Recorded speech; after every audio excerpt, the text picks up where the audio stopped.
the Adir essentially says as follows, that before the Shvir, before the Shvir, that's not Zman. And same thing after the Elf Hashishi, once we get past the Elf Hashishi, we enter the Elf Hashvi, even though there's a component of Zman, we're going from the Elf Hashvi to the Elf Hashmimi, the Elf Hashi to Olam Haba, but he says the Amchalta is not Zman. Zman is associated with the Shvir Sakelim, where the Ma'oris, he calls it, are Ma'akfim Zer, not acting in harmony. The different, spheres is what he's referring to there. So that's Zman. But once we start Nitzchias, which is the Elf Hashvi, even though clearly it's the Elf Hashvi, so there's still a concept going from Shvi to Shmini. So the concept of time is there. That's not called Zman. So that's essentially, in a nutshell, what the Ada seems to say. And we're just trying to get together to it because it sounds weird, it sounds abstract, because there clearly is Zman. He's going into the Elf Hashvi, and then you're proceeding from there to the Elf Hashmini. So you haven't hit Nitzchias Mamish yet because there's still progressions. There's still realities that you're going through, times that you're going through, periods. So, but that's what he says. And, we were unclear exactly what the gather here is in this Amchal. We wanted to throw that at you to something you have on that. The main point is how he defines Zman. His definition of Zman is that Zman is naturally you should be able to be in the present and in the past and in the future at once. It's not a contradiction somehow. But the reason why there's a concept of past and present and future is because there's multiple ashparas of Oris that hit the Zolosai, and that's how the Bria survives, because the Oris come and hit the Neshama, and in every Neshama has a part that he connects to the whole Bria. So when the Or comes to hit him, it sustains the whole cycle that he's connected to, and the Bria gets a chiyas too. These Oris that come are separate Oris, and in every batch that comes, he has a certain avoid of tikkun that he has to do to it. He says those Oris that come, they come through certain scenery. He says unnaturally they don't coexist in harmony, full harmony. So the ma'akev zeh, and the process of time is when you're going through tziner to tziner to tziner. So one shuts down, the other one lights up, and then you work with the next one. And then when the next one wants to light up, this one shuts down, and when that happens, you move to the next one, and that's the movement of time. But he says when Nitzchis is going to happen, all these scenarios of Oris are going to be on at once, and because they're going to live in tremendous harmony, there won't be a concept of time, because the Oris are all going to be able to shine at once, and there's going to be a harmony between that. And he says the reason why there is no harmony, that's a product of the Shvira. The Shvira is because there was a Rishus HaYachad, Rishus HaRabbi, instead of Rishus HaYachad, where each Shvira was on its own and didn't have that organismic connection. And even though Hashem fixed the Shvira and gave it a little bit, gave it a big part of unity, but it's not fully healed, and therefore there's right now concepts in Zman. And then the next part that Shlomi says is it seems from him that there's levels in that. Marshal Adam Rishon Koydem Achet had a different type of Zman than we have, and even Shemayim today. He says, to stop you, he says clearly, Elf Hashvi, he says that's not Zman anymore, because they're not being ma'aksim as he says it, that last paragraph right before it's a certain level of harmony, which is a much. And that's not what Zman is. Yeah. I mean, in the neshamas, in Shemayim, even though they do have Zman. But I think time is much slower there. They're able to get in much more in 1 minute. Same way Malachim are able to move from place to place much quicker. And Einstein says if you move from faster than the speed of light, then time begins to slow. So the Malachim are able to move very quick, like a blink of an eye. They move from one end of the world to the next, or from one galaxy to the next. So they probably have a slower concept of time. Do you see that the lack of Zoyama and the lack of Gashmias and physicality is the same prison of time and space? And when you break out a little bit of it, then time begins to slow down and have a less of a grip on you. That means you can live in multiple time spaces or get much more done in one, in a shorter amount of time. You're not under the influence and the prison of time as much. Shimon, I think that's it. Okay, so what do you think about it? I think I can explain what's going on.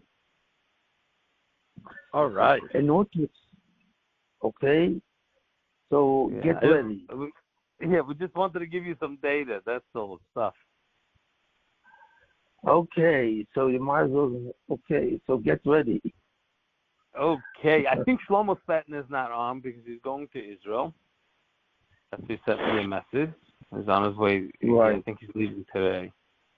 It's also the yard site of Sat Mirov, so the B'yoyel, so probably we should make this leave in the Shmosai today. Okay. Yes.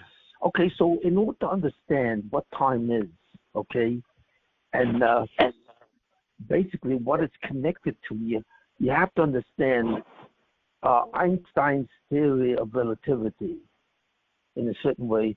And I'm going to try and give the Ruchnistic explanation for Einstein's theory of relativity.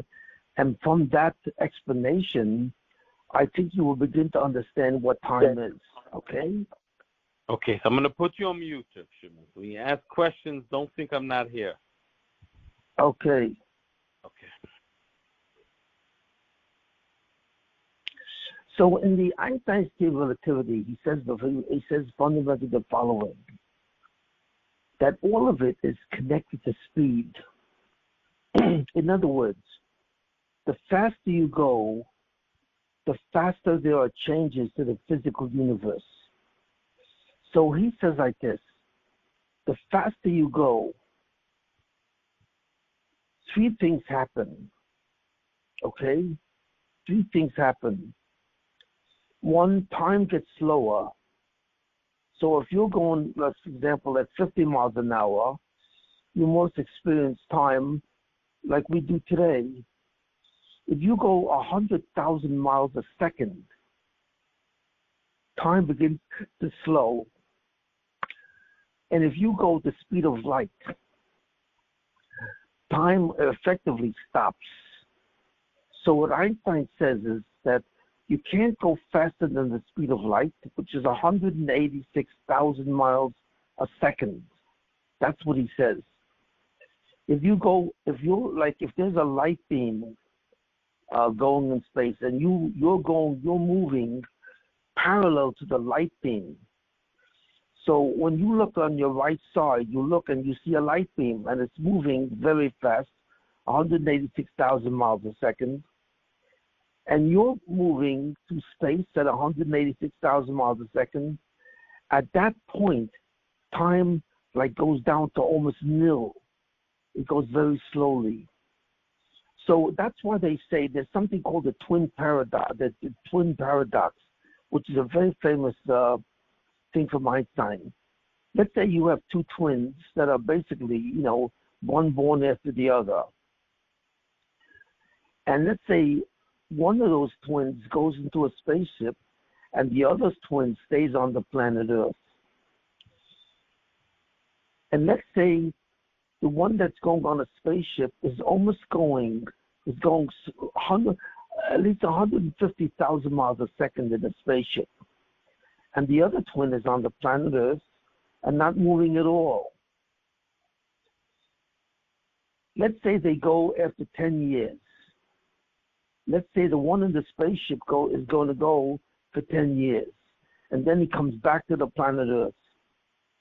So what Einstein says is that the one who stayed on the planet Earth will be 10 years older, because 10 years have passed while the spaceship was in space moving. But the guy who was in the spaceship, who's moving very fast, let's say 150,000 miles a second, he experiences time in a much slower way. So therefore, when he comes back to the planet Earth, after 10 years, he will only be 1 year older. That's right. Let's say they both they go in space. He goes in the spaceship and they're 30 years old. Well, one twin is going to be at the return of the spaceship. After 10 years, he is 10 years older. He is 40 years old. But the one who goes in the spaceship at the speed of almost a speed, very fast, comes back and he's only 1 year old. He will only be 31 years old. That's a tremendous chiddush. So Einstein says if you're moving in space from one place to another, the faster you move, the faster your velocity is, the slower time gets. But literally, factually, physically. So time for the guy in the spaceship will be very slow. So he'll only be 1 year later. When he measures his time on a clock, he looks at the clock, and the clock will only be 1 year later.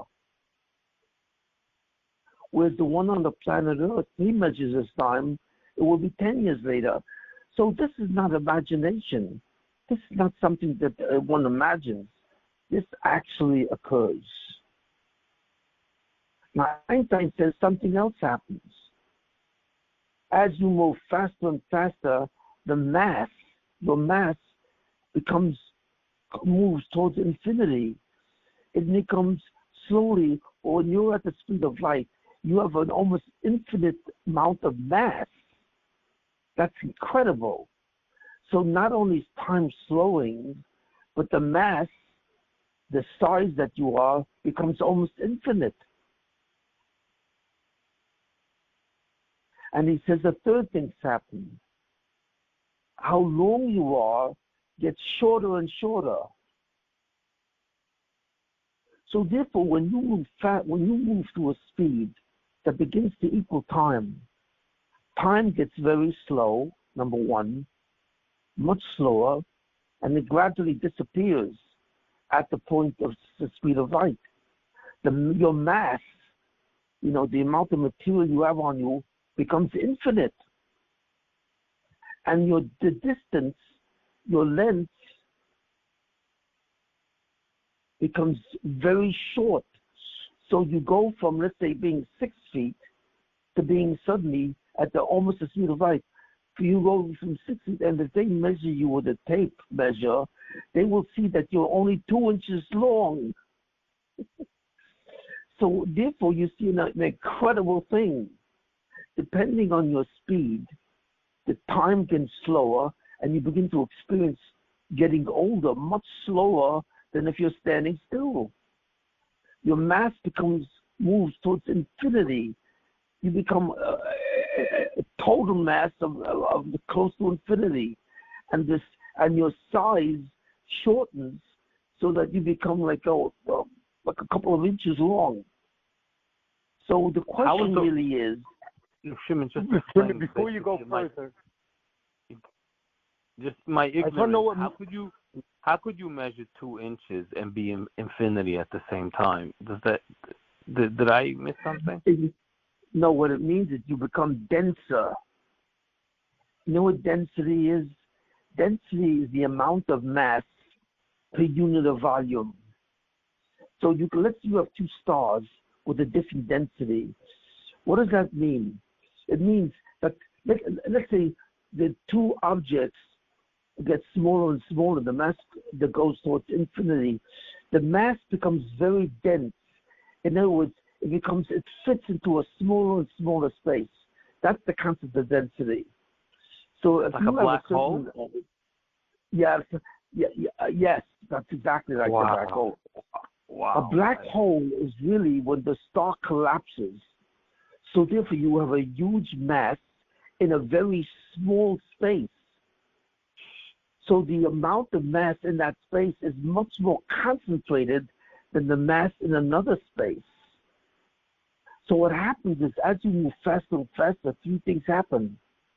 The time gets much slower. You age much slower. You understand?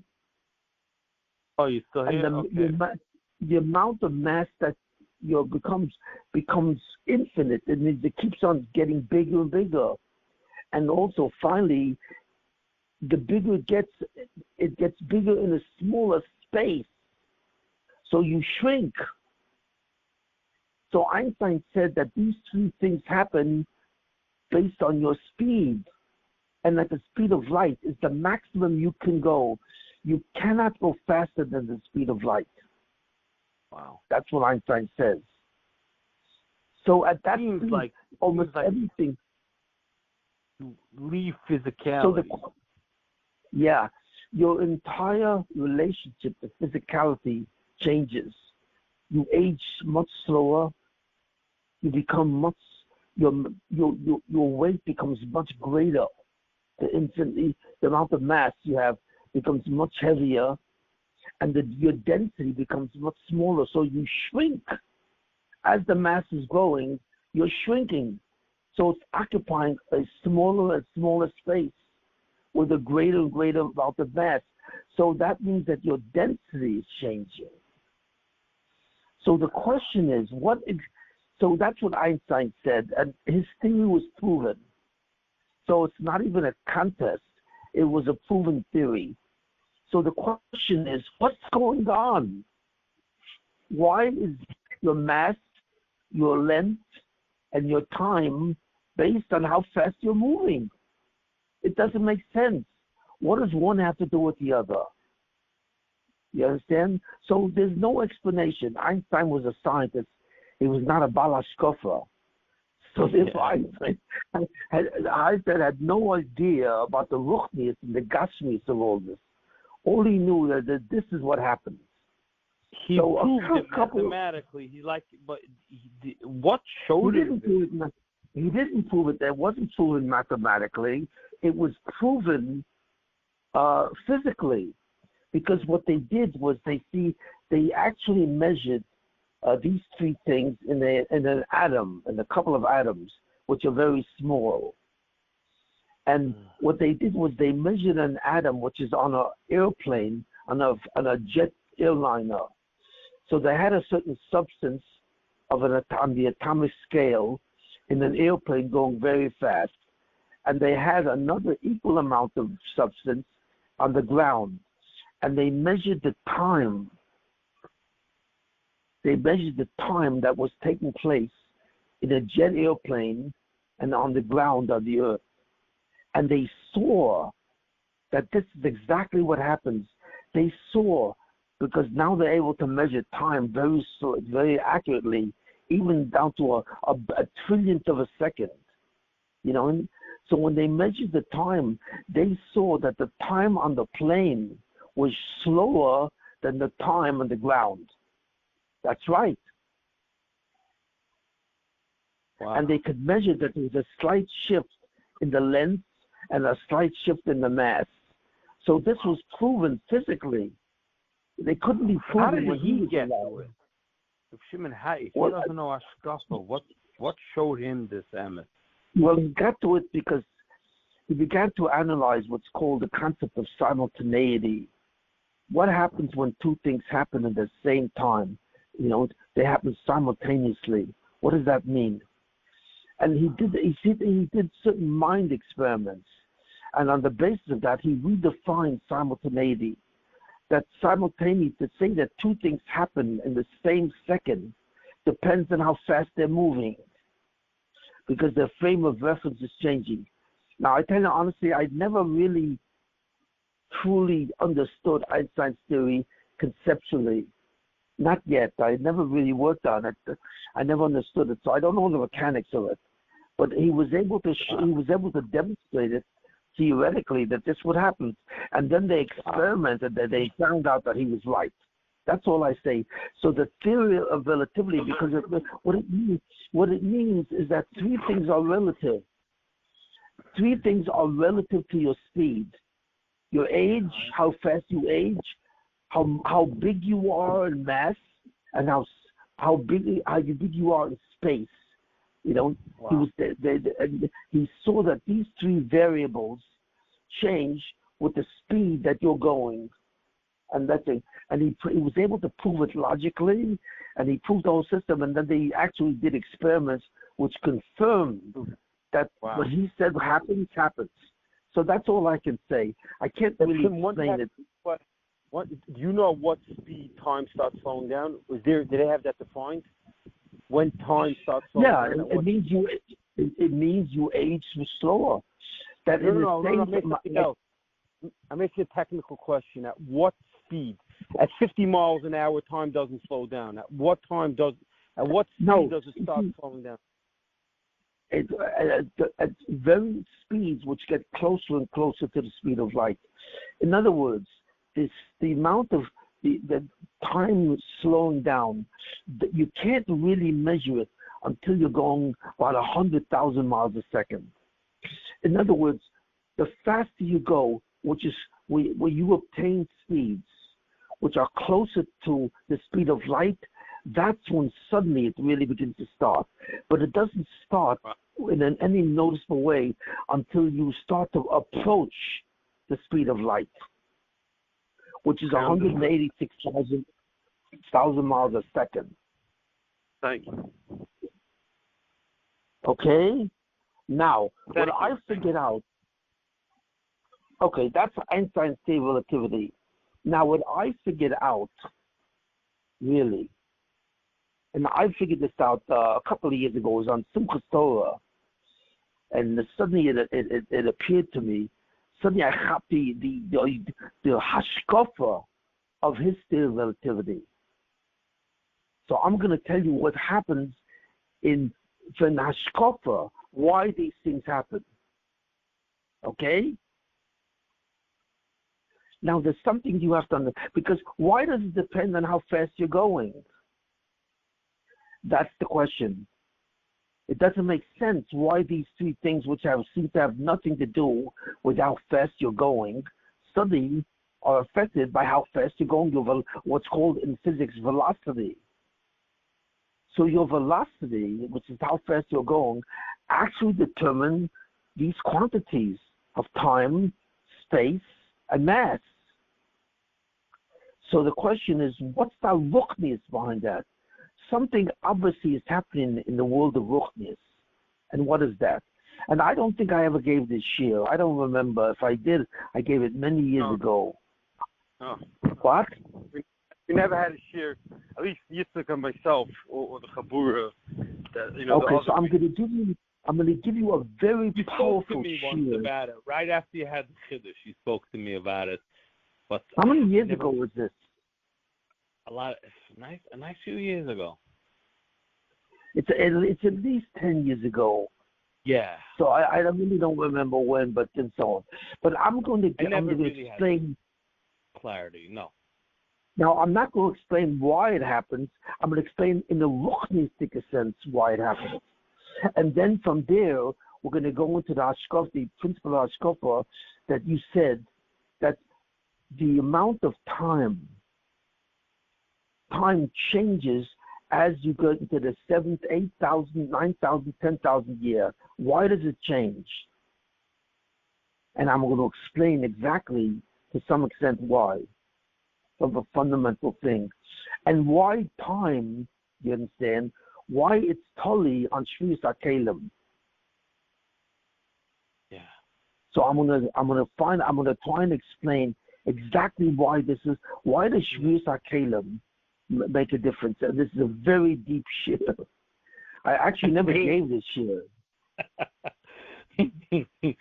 Shimon, this is what happened. What happened? It's good. It's okay. good. Yes. So fine. I wanted this is what the world needs. the world needs the depth of your share, of your Torah. So I really want you to prepare yourself for a really amazing share. Okay. I'm putting on the seatbelt. But if Shimon won the Kudah first, it seems like he connects how quickly you're moving through space to how time works. That means if you are able to break space and you're not under the prison of space, that means you have almost like pieces of that, right? So these space-time are connected, some kind of connection. These are the two prisons of Gashmias, where you're stuck in each space and you can't be in two spaces at once, and you're also stuck in a certain time form and you can't break out of it. But when you start breaking out of one, you break out of the other. That's what it seems like in a very simple way. This is concept of space-time, no? That they're connected. Yes. The two are connected. So for some reason, space and time are connected so that the faster you move through space, the slower time gets. Yeah. Now, why is that? Okay. If you leave both shackles at once. Right. Yeah. Okay. Okay, are you guys ready? Yeah. Don't go quicker than the speed of time. Shimon, don't go quicker than the speed of time. I don't want to lose you. Okay. Okay. Now, there's a certain statement that they say, it's a standard statement. Two objects cannot occupy the same space. That's obvious. You can't take two objects and put them in the same space at the same time, right?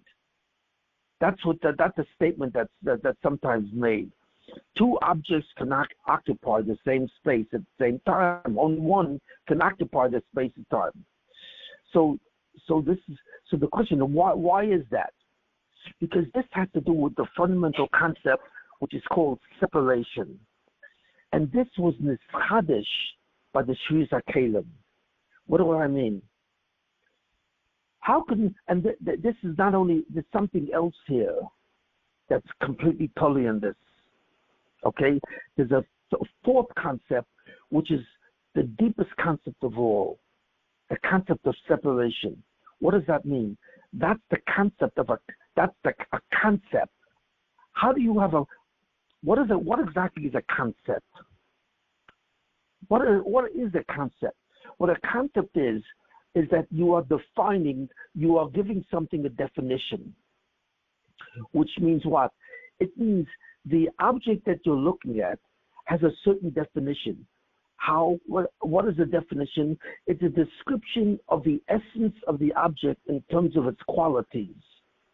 If you say this object has the qualities of A, B, C, so the definition of the object is A, B, C. Those are three essential qualities, traits, qualities, characteristics, features. I'm using the same words of the object, A, B, C. Whereas another object is defined as D, E, F. So in other words, one object has a definition which is composed of the description of its essential qualities, A, B, C. Another has different essential qualities, let's say D, E, F. So that's a concept. It means you're saying what the object is composed of, its qualities. Now that's a mental phenomena. A quality is a mental phenomena. You see, it's your mind grasps certain things about a certain object that has certain qualities, and the qualities appear in your mind. And you say, well, that's the definition of the object. It's composed in its essence and what it is. What is this object? It is really a composition of three separate qualities, A, B, C, or D, E, F. That's a concept. So therefore, a concept is composed of is described by a definition which describes the essential qualities. What are the qualities that actually make the object to be what it is. So, for example, a human being, you say that a human being, the definition of a human being is a rational animal. What does that mean? In other words, his qualities, if you have these qualities, then you're human. And what are qualities? First of all, he's an animal, so therefore he's composed of a substance, he's alive, and he has sensory perceptions. Those are three things that all animals have, and so on. He has what's called sensory perceptions. He can sense things by seeing them, okay? He's alive, he has life, and he has mass, he has substance to him. So when you add intelligence, that he can actually conceive of certain things, and he can, by inductive reasoning, he can figure certain things out. He can infer certain conclusions on the basis of his logic.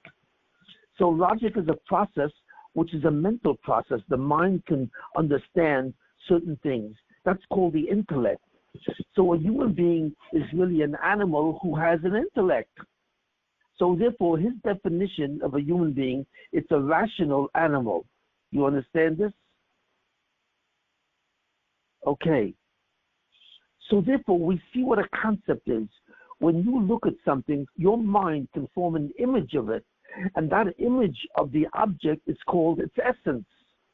And that image is composed in the essence of what qualities that makes the thing to be what it is. So if you have the qualities of being an animal and being rational, you are then called a human being, and that's a concept. That's an image which the mind forms when it represents a human being. That's the notion of a concept. It's a description, really, of what makes a thing to be what it is.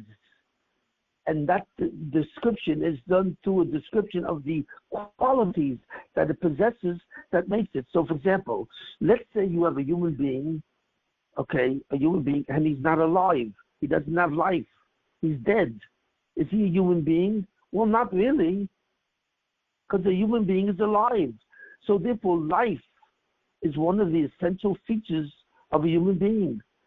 If you have a human being who doesn't have a mind, he doesn't have a mind. He doesn't have an intellect. Is that a human being? No.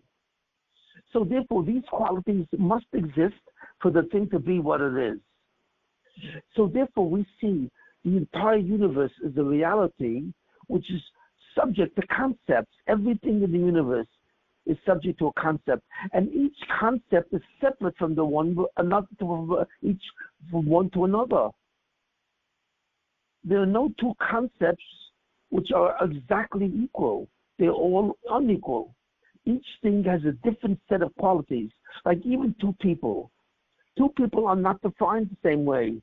Because, for example, let's say the two of you, Tress and Klinger, even though you are both human beings, because you are rational animals, you are not exactly the same because you have other qualities. You have other personality, intellectual qualities. You both have certain qualities which are different for each of you. You have a different intellect, a different personality, and so on and so forth, and so on. So even though you have certain qualities which are the same, which is rational animal, the exhibition of these qualities in both of you are different. So you therefore have a different essence. So Tress is different than Klinger. But what's common to both of you can be understood by the human mind as a concept. I have a concept called Tress, and I have a concept called Klinger, and my brain tells me that they are different, even though they're in terms of the general definition of a human being, they are the same, but they are different. So therefore, every item, every entity, or every item in the universe has its own essence, which is its own concept. So therefore, if you're a star, you have a concept. You have a definition of a star. If you're a planet, you have a definition of a planet. If you are a galaxy, or if you are every item, every entity in the universe has a definition or can be subject to a concept. So the essence of the physical universe entirely is nothing more than those objects which can be described as a concept. Everything in the universe can be described as a concept.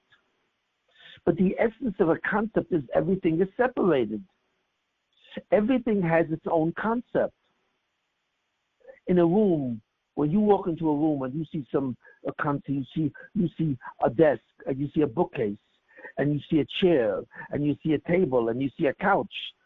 You say, well, each of these things is different, right? A desk is a different definition than a table, which is a different definition than a bookcase. So every item has its own definition, basically. But all of these items could be contained in one concept. And what's that? Furniture. Each of these items that I mentioned is a separate item. But they all submit to the concept of furniture because the definition of furniture applies to all of them. So there are certain concepts which apply to more than one in the group. It applies to several items and other items. So the human being applies to every person on earth. Every single person, individual, has the same definition. But the individual definition is different to each person on earth. So therefore we see that there are general concepts and there are particular concepts. But they are all subject to the notion of a concept, which is the description of the essential qualities that make a thing what it is. That's the fundamental characteristics of physicality. Okay? So the essence of the physical universe is separation. Every entity is separate from every other entity. We see it as separate. The eyes see every entity as separate from every other entity. Even though the concept may be part of a general concept, but it's separate in reality. The reality of every entity in the physical universe is separate.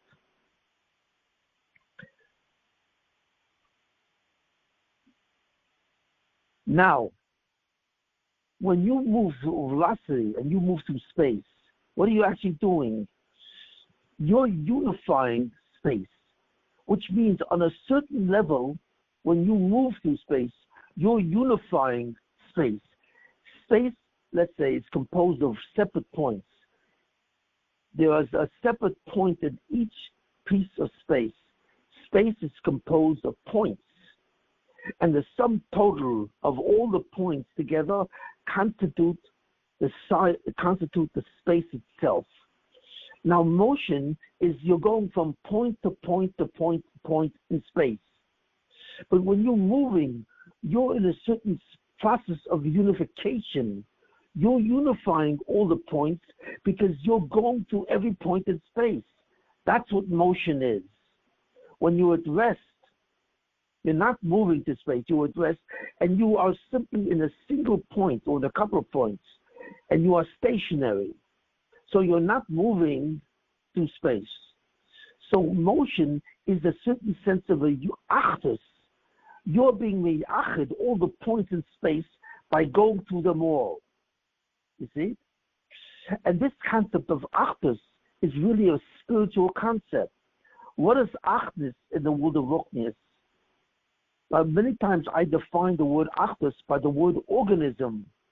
An organism is a certain entity which has a certain achdus. How? Because even though it's composed of separate items, all the items fundamentally perform the same thing. Like the human body is an organism.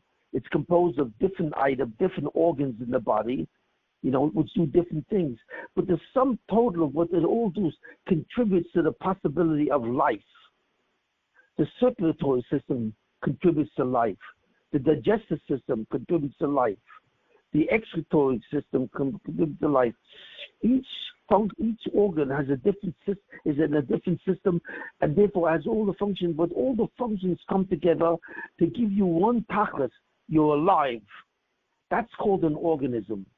Now there are certain entities which have nothing to do with each other. You know what I mean? Like a phone and a table.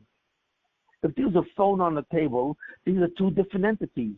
One entity is called the phone, and one entity is called the table. Now they both have different concepts. They have different definitions. They are composed of different qualities. A phone is an electrical device that runs on electricity, which allows you to speak to someone at a great distance. A table is simply an object which allows something to stand up from gravity. A table is an object which opposes the force of gravity and keeps the position of an object stable. So therefore, each thing has a different definition. So the essence of the universe is that each thing has a different definition. But when definitions come together, so in a certain sense, an organism therefore can be considered a single entity. Why? From one standpoint, it is not a single entity because it's composed of separate organs.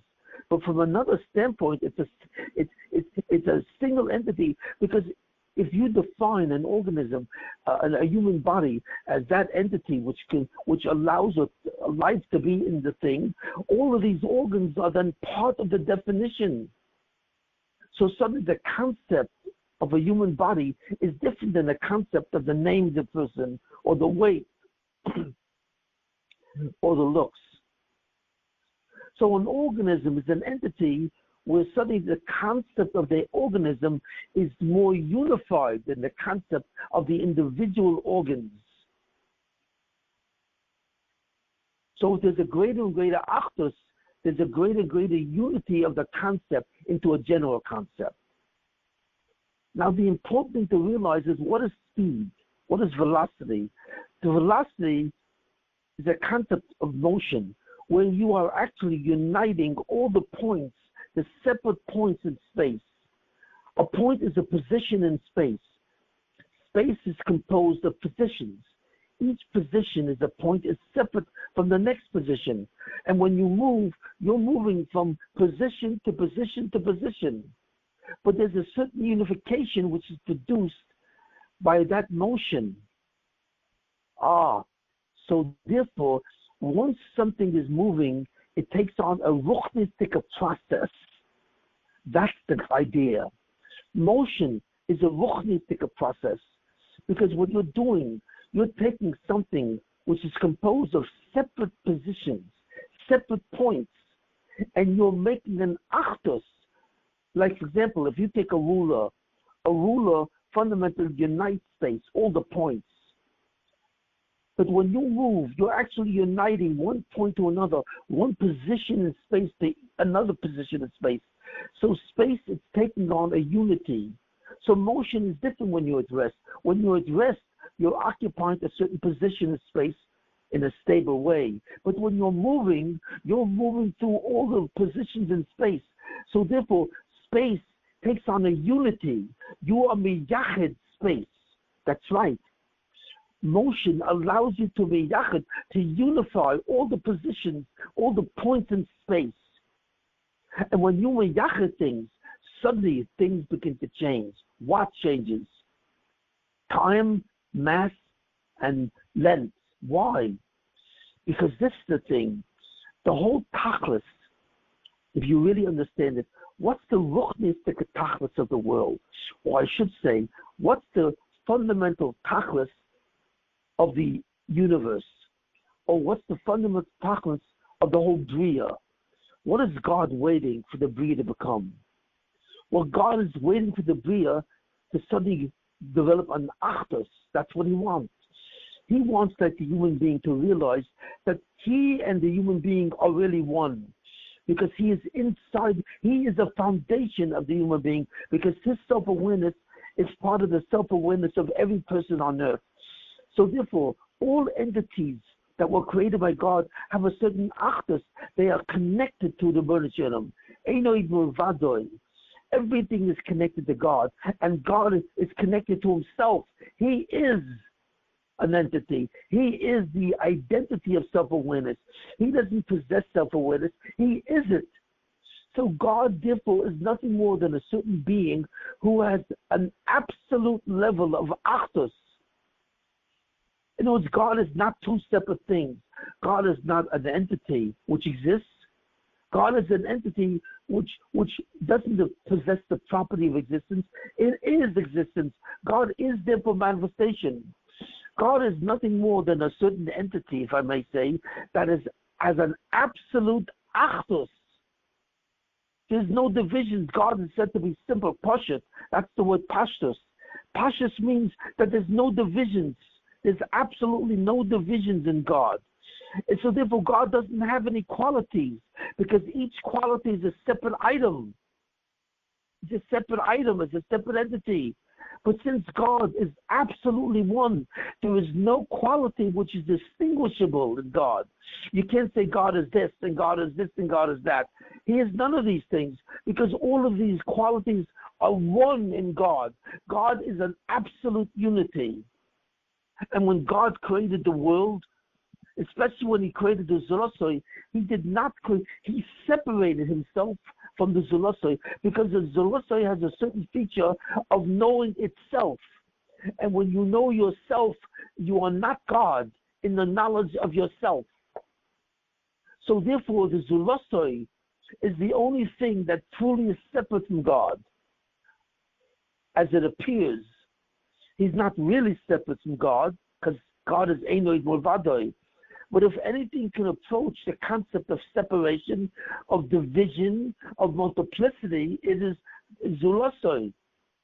If anything can be said to exist outside of God, and God exists outside of him, it's the Zulosoi. Because the Zulosoi, or a human being, is a person who knows that he is by himself. And the word itself means he is himself. A person is himself. That's an actus. You have an actus to yourself because you are yourself. You don't possess yourself. You are yourself. That's why you say, I am myself. And the concept of myself, the word myself, indicates an entity which is completely divided or separated from another entity. And if there's any entity which is separated from God, it's the human being, the Zulosoi. Because he has a sense of himself as opposed to every other entity. Every other entity does not have an idea of myself. It cannot say, I am myself. It has no consciousness. And consciousness gives you the ability to know yourself as opposed to everything else. So you even know God is a you, because you're outside of God.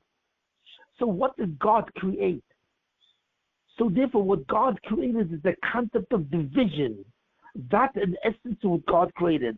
When God created the Zulosoi, he allowed the possibility of something to be divided from him. And the human being, the Zulosoi, is the only thing that can be divided by God, at least in theory, even though not in actuality. So even though God is everything, because he contains everything, in terms of the human being, the Zulosoi, he has a consciousness of himself by himself. So there's some sort of a division. But the whole physical universe is a concept where everything is separate from everything else. Everything has its own essential qualities. So what happens when you move through space? You are doing something which is unifying all the positions through space, because you're going from one position to another. So the faster you go, the greater the achdus. In other words, if you're going 10 miles an hour, all the points in that 10 miles that you just moved in that hour are separate. But when you move through the 10 miles of points or positions, you've unified these. But when you go 1,000 miles in an hour, you've unified in 1 hour 1,000 points.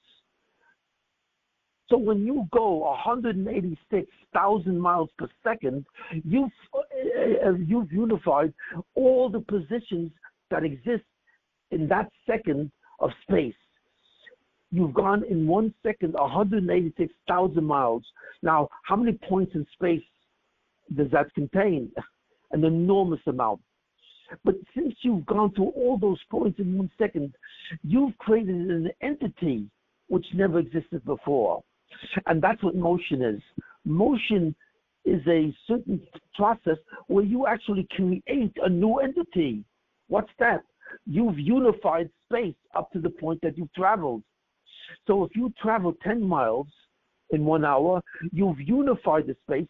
So those 10 miles are suddenly an actus, that's an entity that you have created by moving to all those positions in space. So therefore, motion creates an entity. Every motion that you go through is going through, you move through points or positions in space. And since you move them all, you create an actus of separate pieces. The separate pieces are the positions in space. There are spaces composed with an infinite amount of separate points or positions. And when you travel through space in motion, you are unifying certain sections of space together because you've moved them all. And your motion through them unifies them into an entity. This is a very deep concept, and it's not easy to understand. So motion creates entities. Every time you move, no matter which direction you go, no matter how fast you go, is creating an entity. The motion from point A to point B, which is 10 miles away, the motion to that creates an entity of that point. If you go from point to A, which is 10 miles away from point B, and you move in 1 hour from one point to another, which is 10 miles away, those 10 miles are points which all have been unified into one spatial entity. That's what you've done. You've created a certain spatial entity of 10 miles in a certain direction, in a certain position of space. So that's what you've done. So you have unified that which was separated. Since the essence of God is to create division or separation, you have done the opposite. You have identified that which is separated. And even space, every time you unify different positions in space by your motion, you create a new entity. So therefore, what are you doing? You're creating actus in your motions. And when you create actus, time gets slower. Why? Because the whole purpose of time is to allow change. What is time? Time really refers to change. When an item changes in space, for example, when you have a certain chesson and you masakin that chesson, you change. You've gone from a certain point to another point, to one position to another. And once you've done that, therefore, the amount of change that takes place is smaller and smaller. The faster you go, the faster is the change. And therefore, time, you don't need as much time. So in other words, if you unify all the positions of space in 1 hour, if you suddenly unify those same positions in 1 minute, you've unified the whole entity in 1 minute, where someone unified the entity of positions in terms of an hour. So the amount of time that's required is smaller. Time can move slower because you're not doing so much change. Or the change is happening so fast that you don't need the same amount of time. When you move slower, you need more time to get from one place to another. So it takes more time to create that space entity. But when you move faster to time, the spatial positions, all of these positions are now unifying in a much faster way. So therefore, the time that it takes to do it is slower. So since change is done much faster, it requires less time. And in a certain way, this explains exactly all the qualities of Einstein's theory of relativity. The faster you move, the less change. The change happens in less and less time. You need less time to move, to change faster. So the faster you go, the change becomes smaller. The amount of time required for the change becomes less and less. But it actually affects the time itself. So that's why time gets slower. Why does mass increase? Because when mass increases, what happens?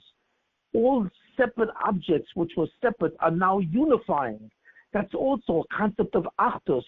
Just like motion is the achdus of space, mass is the achdus of substance. When things combine and they merge, what's happening?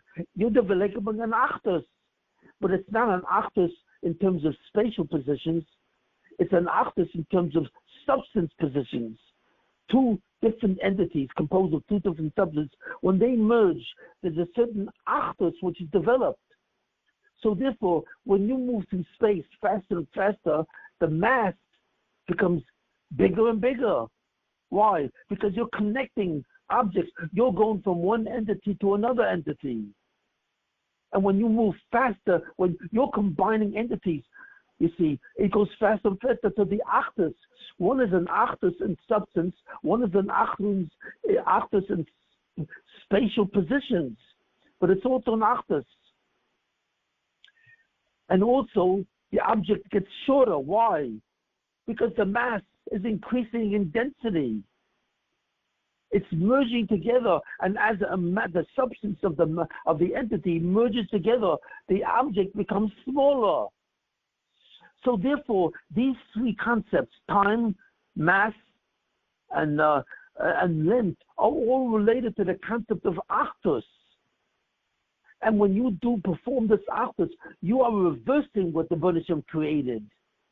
Because the Rebbe created a physical universe that has separate entities. And you're merging these entities together by moving through them in time, in space, and also in terms of length. So what you're doing is really reversing in creation that which God did in creating the physical universe. Now, why is it connected to the speed of light? Why is that the fastest you can go? Because when you're going as fast as light, you're like a light beam. And light is that which you see. The reason why the eyes can see is because of light. The light shines off of an object and goes into your eye. From your eye, it goes into your retina. And as the eye registers on your retina, it produces an image. The brain produces an image from the light that hits your retina. So therefore, light is the essence of the sensory perception of seeing. Seeing what? Seeing is detecting the presence of items. And light is needed to detect the presence of an item.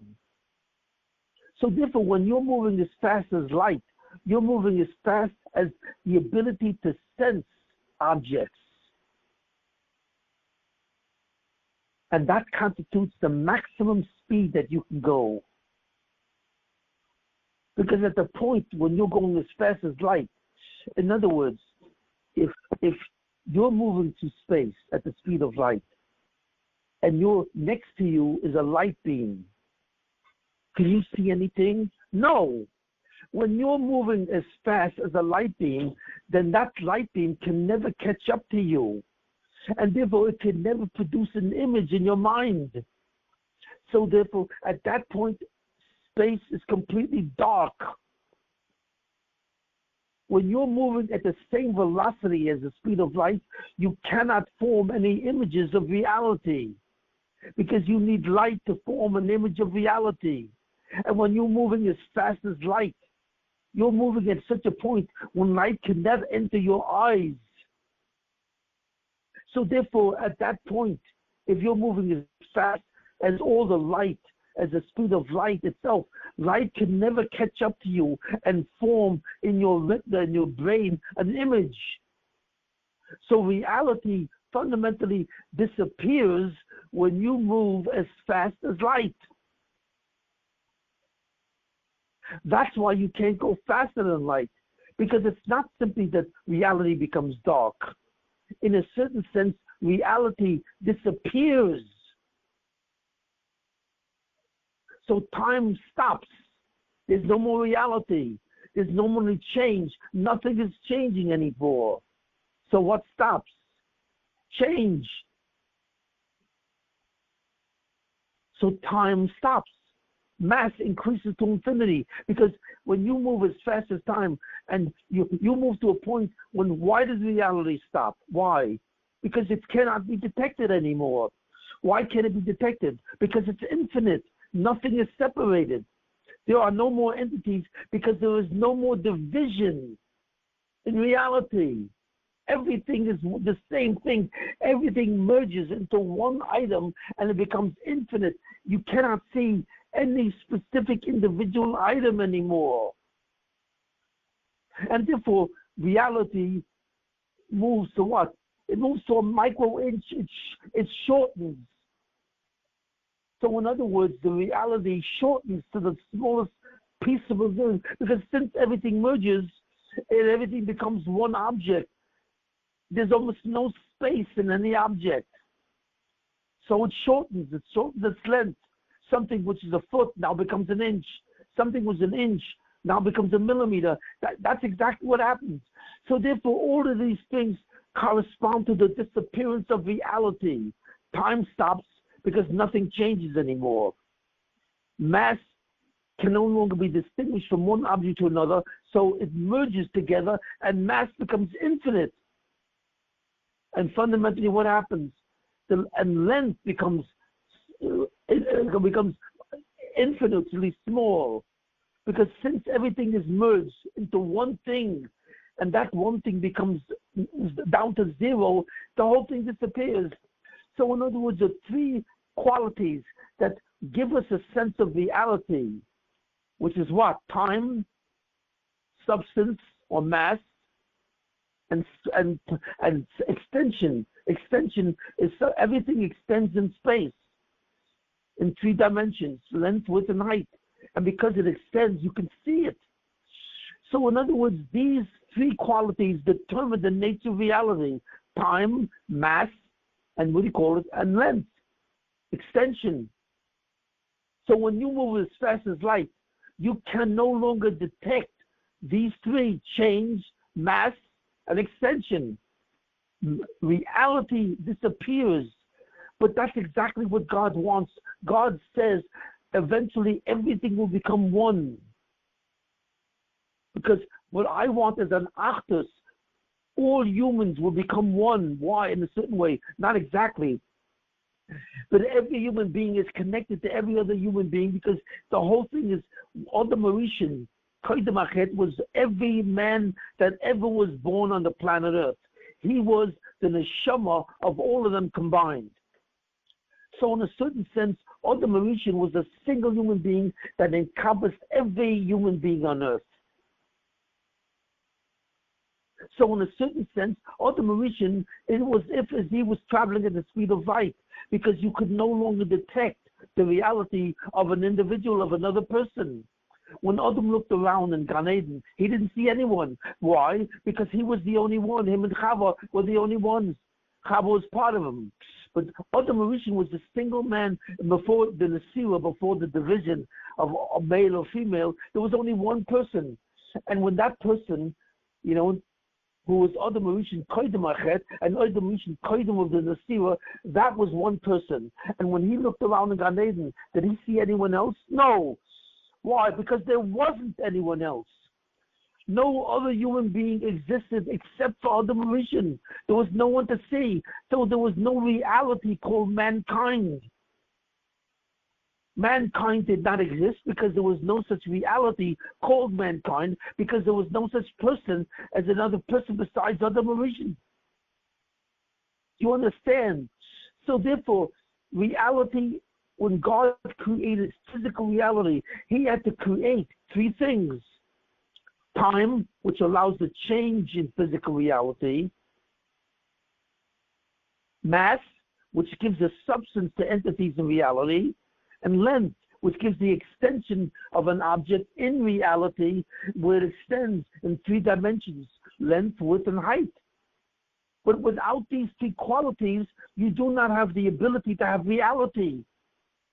So in other words, physical reality, which is dependent on the concept of separation, individuation, disappears. That's why time gets slower, mass becomes an octave of infinite, it merges and it gets smaller as it merges and it goes down to nothing. And in certain ways, that was the Big Bang. At the beginning, before everything was created, reality existed. It wasn't even a point. It was completely merged, totally, infinitely small, and as tremendous amounts of no time. This is actually the state of the Big Bang, the beginning of the universe. And at the beginning of the universe, there was no reality, nothing. And suddenly it exploded, and suddenly time, mass, and extension suddenly appeared. So Einstein's theory of relativity points to the ruchnius of what God did. And this is the depth of it. The reason why everything suddenly changes. Why does time stop? Mass becomes infinite, and the distance, the length, the extension of an object goes to zero. Why? Because at that point, there is no such thing as reality. It's from that point that reality is created. God created time to allow change. He created substance to allow individual entities. And he created extensions to have the ability to detect reality, entities in reality, study where you could see them. So therefore, Einstein's theory of relativity points to the creation of physical reality itself, as I have explained. Now, what does this have to do with Shrius HaKelim? Because Shrius HaKelim, what happened? The light went into the vessel, and as it reached the bottom of the vessel broke. Why? Because the vessel said, I don't need this light. I don't need all this light to exist. I can exist even without this light.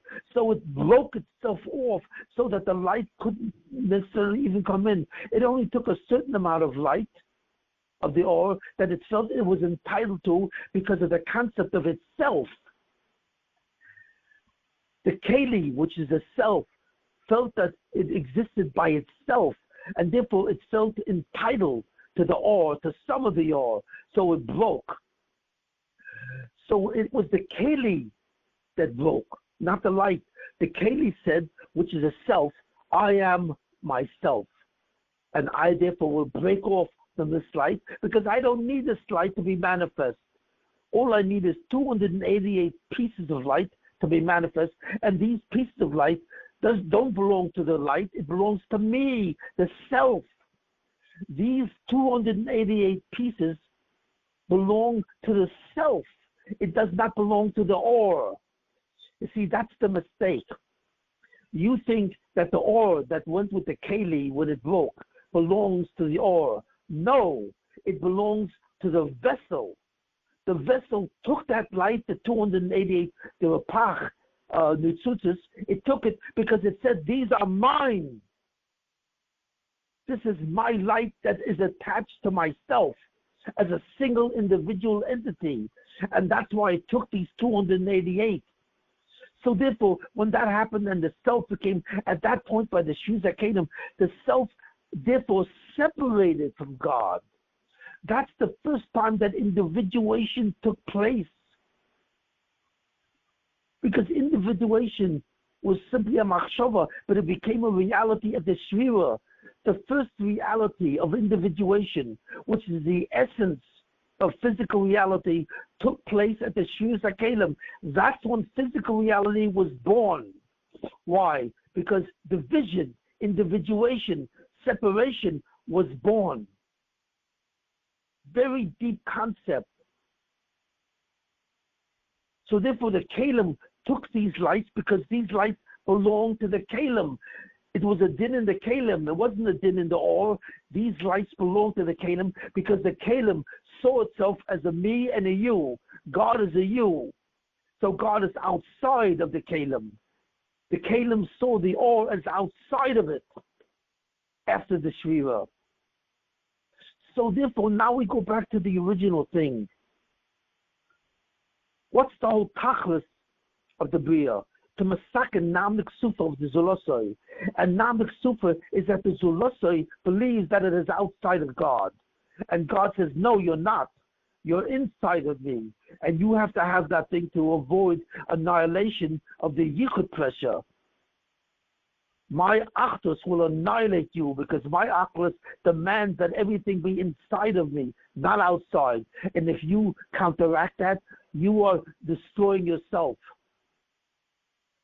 You have to fix that. You have to harmonize with me so I am not outside of you. You are inside of me, and therefore you can exist, and you will do that by loving me. Shvius HaKelim is the opposite of love, because it says, God, you are outside of me. That's what Shvius HaKelim says. And therefore, I'm going to separate from you, and I'm breaking my Keli from the Oris. The Or and the Keli will become two separate entities. And the Or that went with the Keli is simply the Or that belongs to the Keli. It didn't go there because the Keli took it. It went with the Keli because the Keli is the separation of God and the Keli. So it took those because it was entitled to that aura. So division, the concept of division, the concept of a concept. In other words, before the Shvius HaKelim, there was no possibility of a concept because there was nothing separate from God. God cannot be discerned in a concept. God is beyond the concept. That's why the self-awareness of God was compacted into what's called the Ein Sof. Ein Sof means without end. What that means that there's no quality, there's no edge that you can identify a quality of God. God has no qualities because there's nothing. He cannot be conceived. He cannot be seen in any sense as a composition of qualities. And that concept, therefore, concepts could only be formulated at the spiritual process of Shvius HaKelim. That's when concepts became manageable. That's when the possibility of time, mass, and extension became possible by Shvius HaKelim. And the tachlis of a person is by developing doing the commandments, by developing a love for God, he will see God as part of himself and therefore create a new achdus where God is not outside, God is not a me and a you, God is in a me and an inner me. In other words, the concept of myself disappears. It disappears as a criteria that separates God from the Zulosoi. This is the notion that the concept of myself disappears. It no longer creates a you. It doesn't see God as a you, as outside of the Zulosoi. The concept of myself disappears as a criteria that sees the Zulosoi separate from God. Even though he feels it, it never really disappears because the Zulosoi always sees itself as a myself. But at that point in Olam Haba, it does not see the concept of myself as outside of God. How that works, we cannot understand. But you see how all of this is connected. Because the ultimate reason for creation was to establish the concept of individuation. It was God giving the gift to the Zulosoi where he can think of himself, as a myself. That was the greatest gift that God made. But since that gift also threatens him because it makes him feel like he's outside of God, God says to the Zulosoi, you have to harmonize with me. And you have to realize that you are not a myself, you are part of God. So therefore the fundamental theme of existence is the concept of division versus unity. It's contained in that concept. God says to the Zulosoi, you have to unify with me. To avoid the ibud of my yichud pressure, you have to unify with me. And What do you have to unify? You have to realize that myself is still part of me. Even though you say myself and it sounds like I'm outside of you, but your myself is me. And that's the tachlis of all of creation. So to do that, God therefore, what did he do? He did Shvius HaKelim so that division takes place, multiplicity takes place. What creates the notion of multiplicity where there are two items? The concept of mathematics of the number two. There's no such thing as mathematics with the concept of one. When everything is God, there is no mathematics. There's no multiplicity. There's no 1, 2, 3, 4. All of that is gone. So God had to create a universe which demonstrates multiplicity, which is consistent with Namlik Super, where you think that you're outside of God, so that you will harmonize with him by doing the mitzvahs and loving God. When you love God, you harmonize him, and mathematics disappears. There is no more mathematics because there is no more multiplicity. There's no more division. There's no more individuation. So God created the physical universe to tempt you and to tease you and show you that you can think that there is things. What's the object of the physical universe?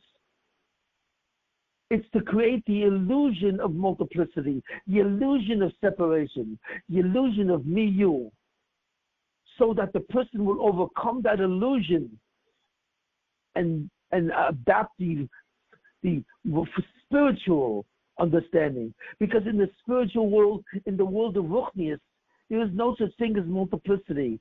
Everything is connected to everything else. There is no division. Every angel is connected to every angel. Every neshama is connected to every neshama. Every soul is connected to every soul, and it's all connected to every angel. Everything is unified in the spiritual world, and in the spiritual world, you can see this. That's why in the spiritual world, you do not see separate items. There's no such thing as eyes in the spiritual universe, because when you look at another item, you're looking at its meaning. Meaning becomes sight. When you see something, you do not see the item in an exterior way as separate from another item. You see both two items connected to their meaning, to their achtas.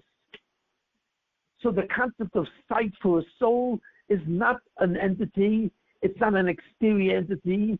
It's not an extension in reality. It's nothing more than a meaning. So what you see is meanings. Everything has a meaning. You understand the meaning between everything that exists.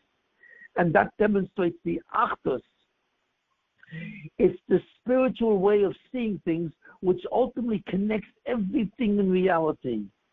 It's spiritual reality which really demonstrates through meaning by perceiving. We actually perceive. We see meaning. We see it. We don't see an object, we see the meaning of the object. Whereas in the physical universe, we see the shape of an object, which is the exterior form of an object. But in order to create the concept of multiplicity, you need what? You need to create the concept of physicality. Physicality demonstrates the possibility of multiplicity. And how do you develop physicality? What is the essence of physicality? Well, the essence is time, because time allows change. And the physical universe can change into a spirit universe. So therefore, we understand something we've never understood before. What is time? Time is connected to physicality. But what's physicality? Physicality is the concept of multiplicity. It demonstrates multiplicity. Physicality, the physical universe, everything is separate from everything else. Multiplicity. And when the universe, because demonstrates multiplicity, it suddenly takes on time. Time appears with multiplicity. That's where it comes from. As soon as God creates separation, suddenly time is created. And Shvius HaKelim, which is an act of separation between the self or the self-awareness of self, it's disconnected from the Oris. So now the Shvira creates two entities in the world, the Oris and the broken kalim. That's the physical universe, and that creates time. Because as soon as the universe becomes multiple, it has in it, inside the universe itself, is the concept of its tikkun. And this is the deepest of all concepts. What is time? Time indicates the possibility of change. What is substance? Individuality of items. And what is extension of space? The appearance of individuation. And all of these things are connected to the idea of separation. And as soon as God created the concept of separation, he created the notion of a concept, qualities that define an object. And as soon as he created that in a physical sense, he created time, because the universe suddenly contained the ability to masaken itself. Time gives you the ability to masfatikum, because there's a past, present, and future. In the past, you are one way. In the future, you are another. So therefore, time is nothing more than the demonstration of change. And change appears possible only as soon as separation takes place. In other words, in the formation of separation of entities is created the possibility that these separate items can masaken itself, because the tikkun of Nanak Sufa is based on change, to avoid multiplicity. And change is inherent in physicality. And time is inherent in physicality. So therefore, where does time come from? It comes from the Shvius HaKelim. It comes from the creation of separation. As soon as the universe, as soon as the creation separates into separate entities, that appear as separate entities, time is automatically created, because time indicates the possibility of tikkun, of change, of correction, of rectification. Mass also is created then. And extension is also created. These three variables are created as soon as God creates the possibility of separation. Why? Because these three items imply the notion of change and the notion of tikkun. The notion that you can restore the achdus of the world. And when you restore the achdus of the Bria, and you come back to seeing God as part of you, time disappears. You don't have to change anymore, because you have a mistake in yourself. Mass disappears, because suddenly there's an intrinsic unity between everything which exists, becomes, in a certain sense, like it becomes one thing. And finally, extension disappears, because nothing appears individual. Time, mass, and space all disappear, because all of these three concepts are connected to the concept of change, which is connected to the concept of tikkun, which is connected to the concept of Nanak Sufa, because that's the ultimate intent of the Buddhism. I want you to unify. So what I will do is I will create the illusion of separation. So therefore I will create what's necessary to masaken that separation. And therefore time will be created, which implies change. Mass will be created so that it implies an individual entity, and extension will be created so there's an appearance of individuation. So these three qualities all are created with the creation of the physical universe, which has in it the concept of what? Of separation. That's the thing. Separation. And where did separation of everything start? Where did the ability to have concepts really start? By Shvius HaKelim, because that's when the Kelim separated from the ore and suddenly was created. So I think with all this you begin to understand.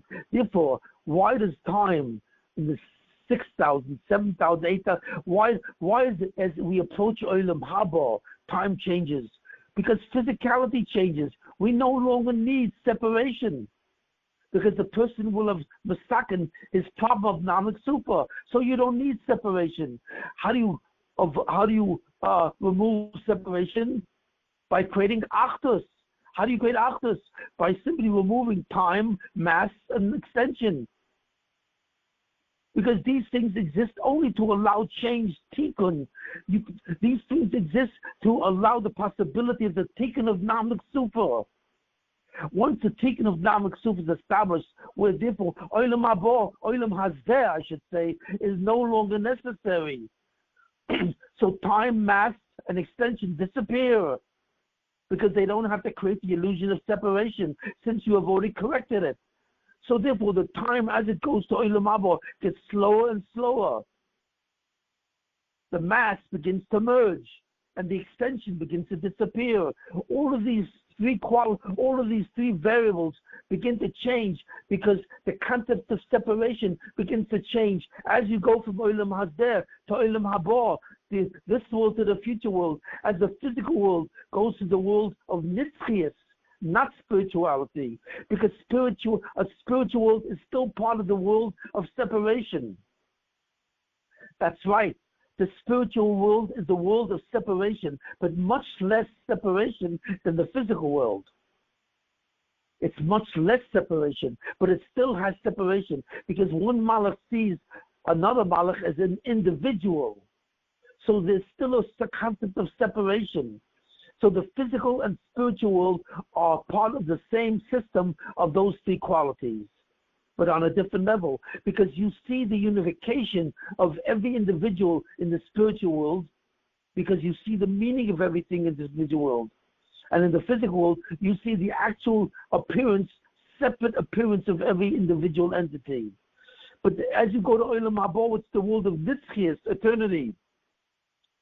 The concept of separation itself disappears, because the kalim then merge with the ore, totally, and there is no more separation.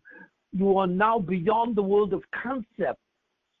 In a certain way, Olam Haba is like the world of the Ein Sof, when you are beyond concept. How that is, I know our sin. So therefore, you see the stages of the world. In the beginning, the world had no individuation, no separation, except for the problem of Namak Sufa. God wanted to remove the problem of Namak Sufa, where you do not say me and you to God, you say me and me. So what he did was he created two worlds which have what? Which have a concept of separation. The spiritual world, where the separation is much less, where everything is not seen as an individual, but is seen as a connection to everything else. And the physical world, where everything is seen as separate. And he let the human being go to that world and develop a love for God through the commandments. But once that love is established and the commandments are completed, then there's no more need for separation. Namak Sufa has no reality in that world, in the future world. So therefore, time, mass, and extension all disappear. And therefore, as time disappears, it changes its nature. As mass disappears because everything merges, it changes its nature. As extension disappears because things suddenly disappear, they no longer appear in space, it changes its nature. So therefore, the qualities, these three qualities of time, mass, and extension approach Olam Haba, they completely gradually disappear. But the disappearance is gradual. And the gradual disappearance means that they're taking a different form. The time, mass, and extensions, as we get closer to Olam Haba, is at a different level than the time, mass, and extension in Olam Hazeh.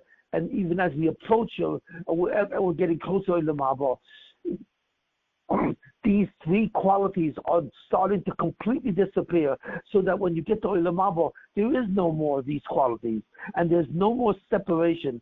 The concept of individuation, as we know it in the physical universe, disappears.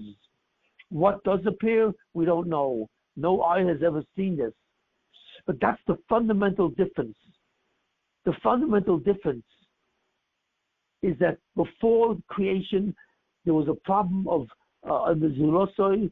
The Zulosoi existed, and he had a problem of Namak Sufa because of the myself entity. But there was no concept, there was no possibility of separation. After the Shri Sakelim was the event that created separation, and then suddenly the variables which support separation appeared: mass, time, and extension. And then it became the physical and spiritual universe.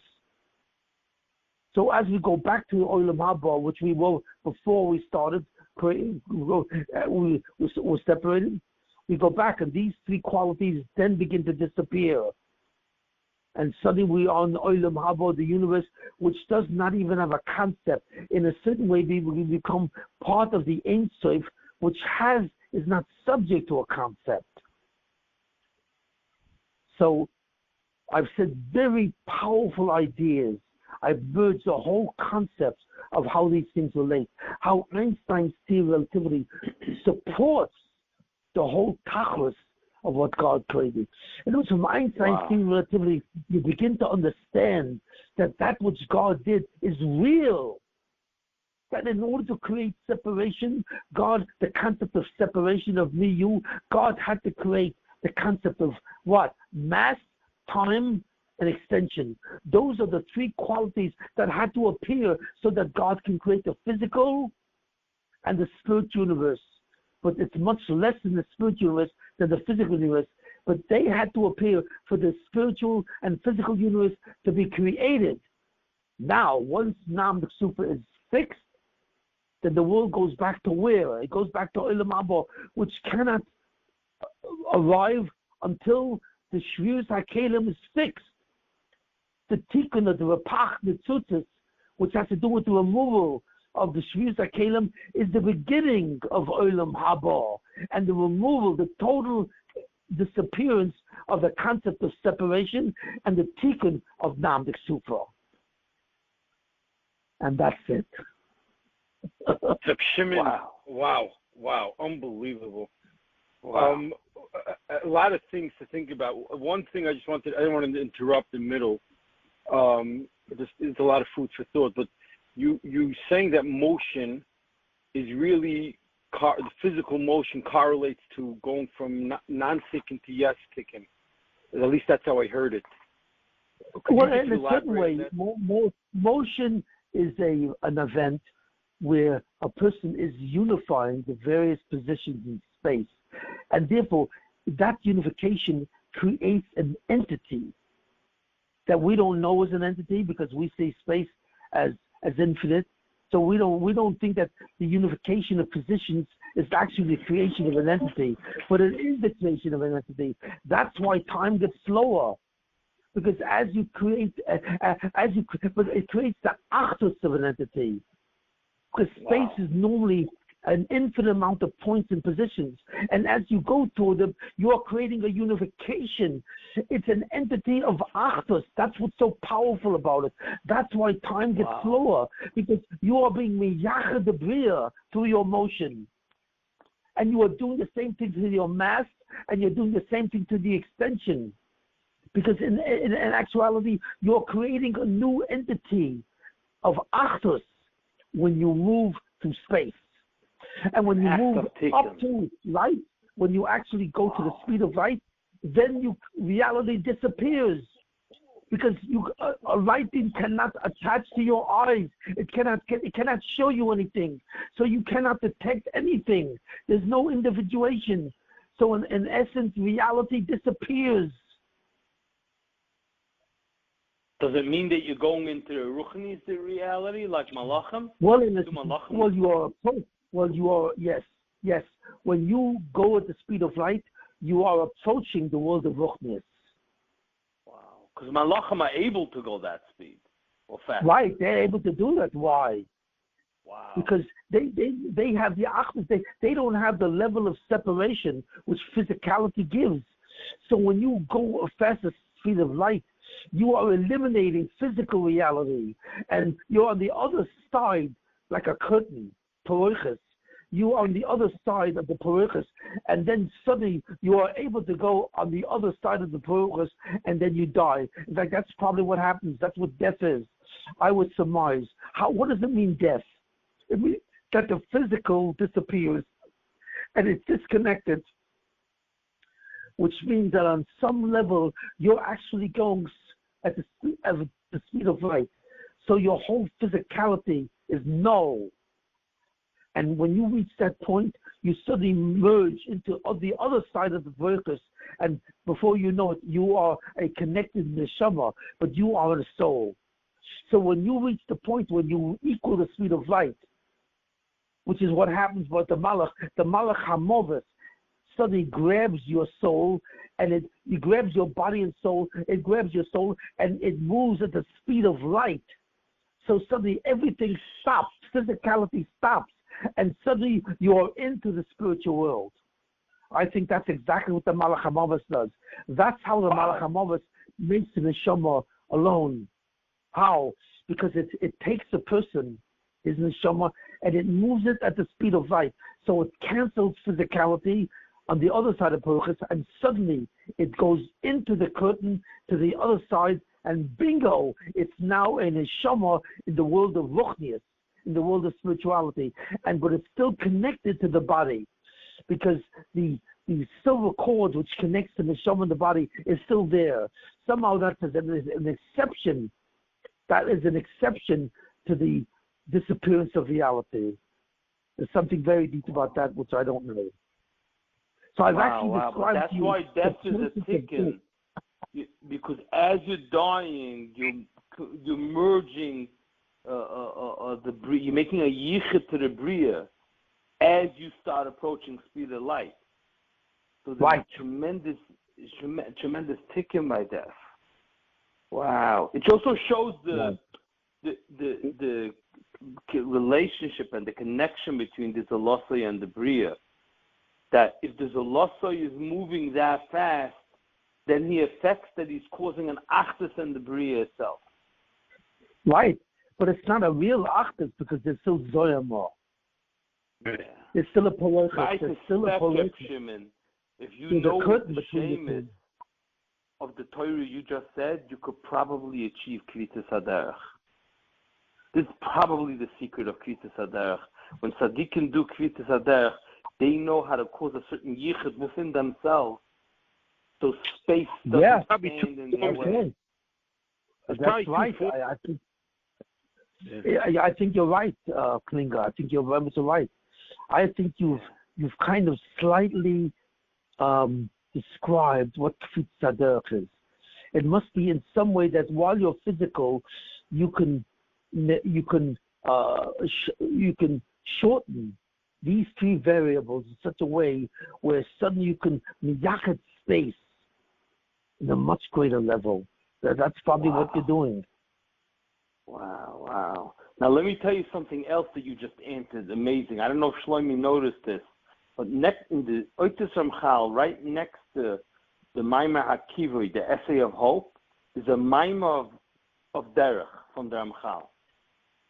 And he says something that you can't I never understood it. I didn't know what he was talking about. And you just opened up that whole essay. I'll tell you what the Ramchal says. The Ramchal says that when tzaddikim are about to travel, the Shechina comes to them and they're able to accomplish a massive yichud of their ampam and the Shechina. And that's why travel is so dangerous, because the Sister Achra doesn't like that. And that's why you have to say Tfilas Haderech. And he has a whole arichas in that, right? Yeah, that's very interesting. Because it's very interesting. When I heard your shir, I was crying. You know why the Sutton hates travel? Because whenever you move, you are creating a yichud. And the yichud is the ultimate. You are creating a yichud, and the yichud. So in other words, whenever you travel, these three variables become miyached. And that's dangerous because that's the disappearance of multiplicity, of riboy, is a danger to them. That cancels the ultimate yichud. Wow. In a certain, actually, if I'm thinking about it, that's probably the essence of Tahara. That's how you matar the Zohar. How, in some way, if you can accelerate at a certain speed, at least from a physical standpoint, you actually create a yichud in the bria. And yichud is contrary not only to the fact that you believe you're outside God, but it's contrary to the fact that you think you have the power of God. So ultimately, the process of tahara must be some kind of process that's akin to motion in a certain way. Because motion is the antidote to Zoma, which is a belief in your own power and the belief in your own individuation. And that's called the Nochash, that's the Yetzirah. Both of them are reversed through motion. So in a certain way, travel imitates the motion which begins the process of Tahara. Wow. I'm sure that's probably why you travel so much, you see? I was just thinking of that. Yeah, you didn't even know. The Amchal of this says that's what Chazal means, Kol HaDrochim B'Cheskes Sakana. He says, because when you travel, you're doing a yichud. That's a very powerful yichud. And the Sita Achas Makachik. And that's what it means, Kol HaDrochim B'Cheskes Sakana. Because you're connecting. Travel is connection. It's the connection between all the positions in space that are out so when there. The Zaloso is interacting with the Bria, and he's making a shorter distance between A and B, then he's doing some kind of bringing the Bria back to the Yichud of the Rabbi Shalom. So now you understand the answer to another question. It's right in front of you. Why is it in human history certain things have changed? One of the main things have changed. We can now move faster than ever before. In the beginning, we only traveled. How do we move? We walked, and then we rode a horse, and then we rode on animals, and then we began to move faster. Then we created steamships, and then we created trains, and then we created jet planes, and now we've created rockets. So the course of when you look at human history, you see there's a continuous progress in the ability to move. Why is that? Because the world, even though you think we are on the lowest generation of all, we're not. We're on the highest generation of all. Why? Because we have created instruments of travel that go very fast. And why is this possible? Because we have reached those levels of tikkun, which are represented by that motion. In other words, the ability to move indicates your level of tikkun. Because if you could move super fast, then you can move towards ruchnius super fast. And the reason why we're allowed to do that now, because we have been almost masakin nam d'chsuf already. And that means that this generation is simply the worst generation in terms of nam d'chsuf, that it's so far away from tikkun that the worst people in all of human history appear now. And they have to be a tikkun. But since tikkun has happened for most of the neshamas in human history, we can therefore have instruments of speed that we've never had before. So it's all connected.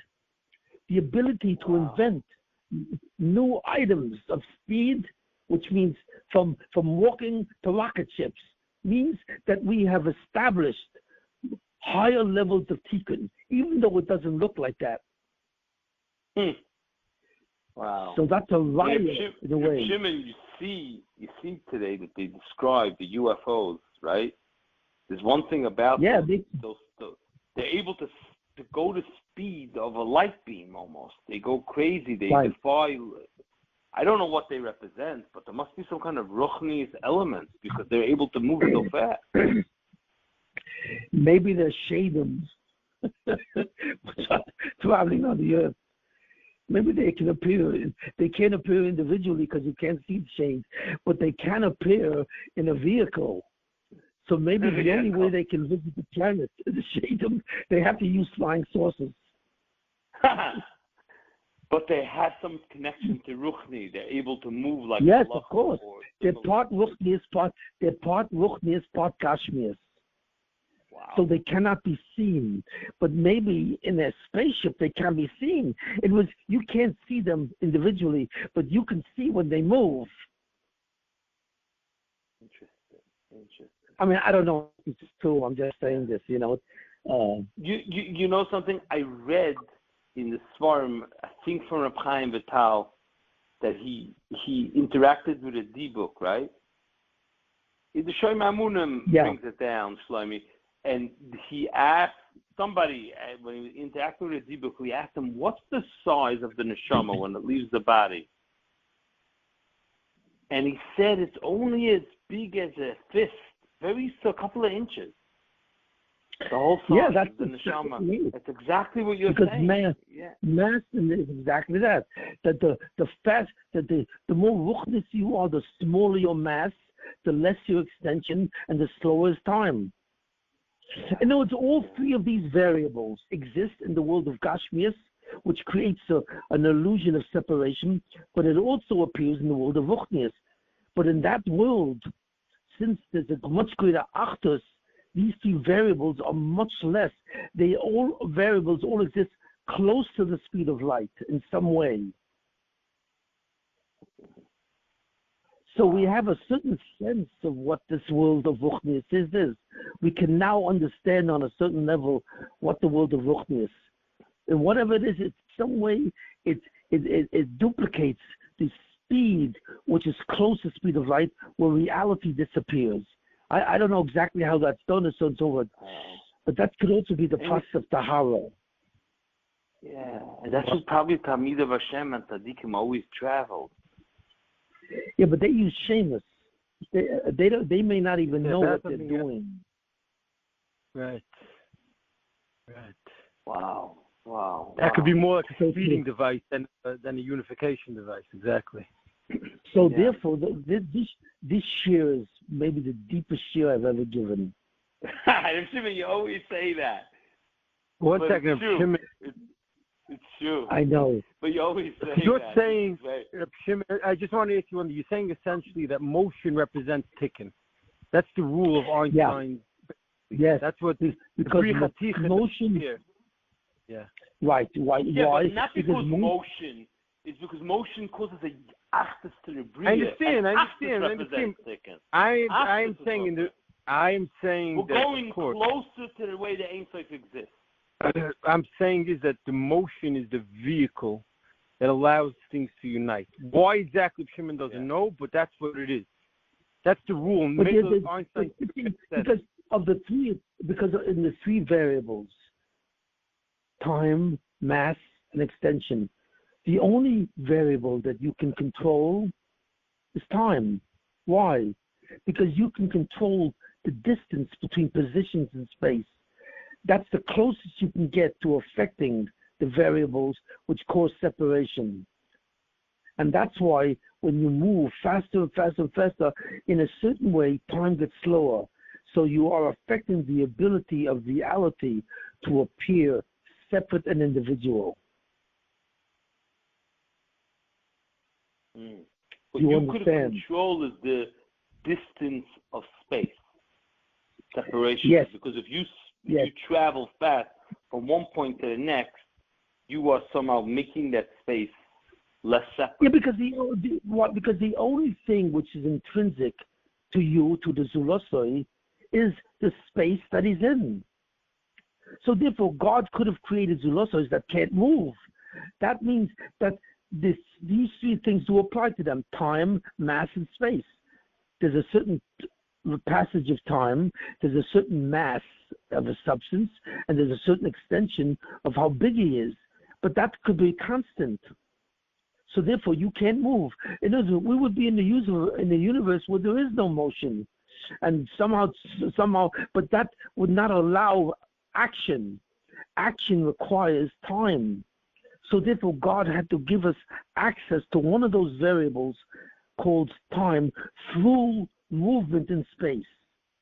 And from that, we can affect the individuation and separation of reality through that variable called time. Because action needs time. It needs time. Action needs motion. In order to act, you have to be able to move. To go from one, and since action requires motion, therefore you can move through space. And as you move through space, now you can affect time. So that's a doorway. You can't affect mass, You can't change your mass. You can't change your extension. You're as big as you are, and you're as thick as you are. But you can affect the position in space that you are, and that affects the unity of positions, which is the achdus of space. And since you can affect that through action, you can therefore affect the concept of individuation and separation. That is the doorway to tikkun. If Shimon, the Ramchal says it this way. Tell me if it works with what you're saying now. The Ramchal says the separation means that the oiris is separate.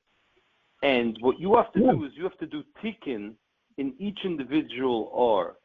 Meaning the separation means God tells you every avodah you do, you only work on one thing at a time. Because those oiris can only, right now, because of Shviras HaKelim, the oiris cannot be all on at once. They have to be on one at a time. So as you move from one area and one R to the next R, that's the movement in space and in time, because you're moving from one thing to the next thing and from one time zone to the next. But he says, but as we get close, and that's what caused Shviras HaKelim, caused that separation. But as we do bigger achdus in the Bria, and more oiris can be on at once, then more space can be miyuchid, and time, you can live in two dimensions of time at once, and time slows down. That's how he says it. I could read you the words in Hebrew if you want, but this is the gist of it, what he says. And I think it's not a theory to what you're saying. Tell me what you think. This is how he says it. Could you repeat that? Should I read it in Hebrew or just repeat it in English? Repeat it in English. Okay.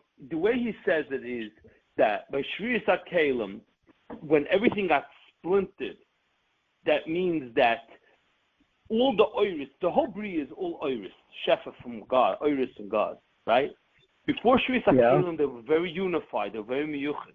But by Shviras HaKelim, every R and every keli said, I'm separate from you. I don't need you. I'm alone. What happens is all the oiris and all the pieces got splintered.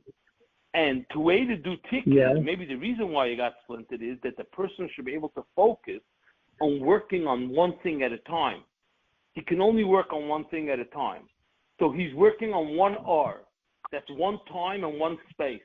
He finishes with that one. He moves to RB, and that's the movement in space and in time as he moves through pieces of tikkun. And because one R is ma'akav and the other, because of this distance and this ununifiedness of Shviras HaKelim, that's why you can own time goes a certain speed, and that's why space is also, you're in one place at one time. But he says, as tikkun happens, the yichud of the oiris happens. And as more oiris can combine and they can all shine at the same time, then you could be in multiple time slots at once, and you can be in multiple spaces at once, and that's why time slows down and the distances of spaces are become smaller. That's how he says it. I think it works very well with what you're saying, right? It works very well. You see, before Shviras HaKelim, you have to understand that before Shviras HaKelim, there were 10 spheres that were separated called Nikudim. So there was a level of separation which existed before Shviras HaKelim. You understand this? But they would separate.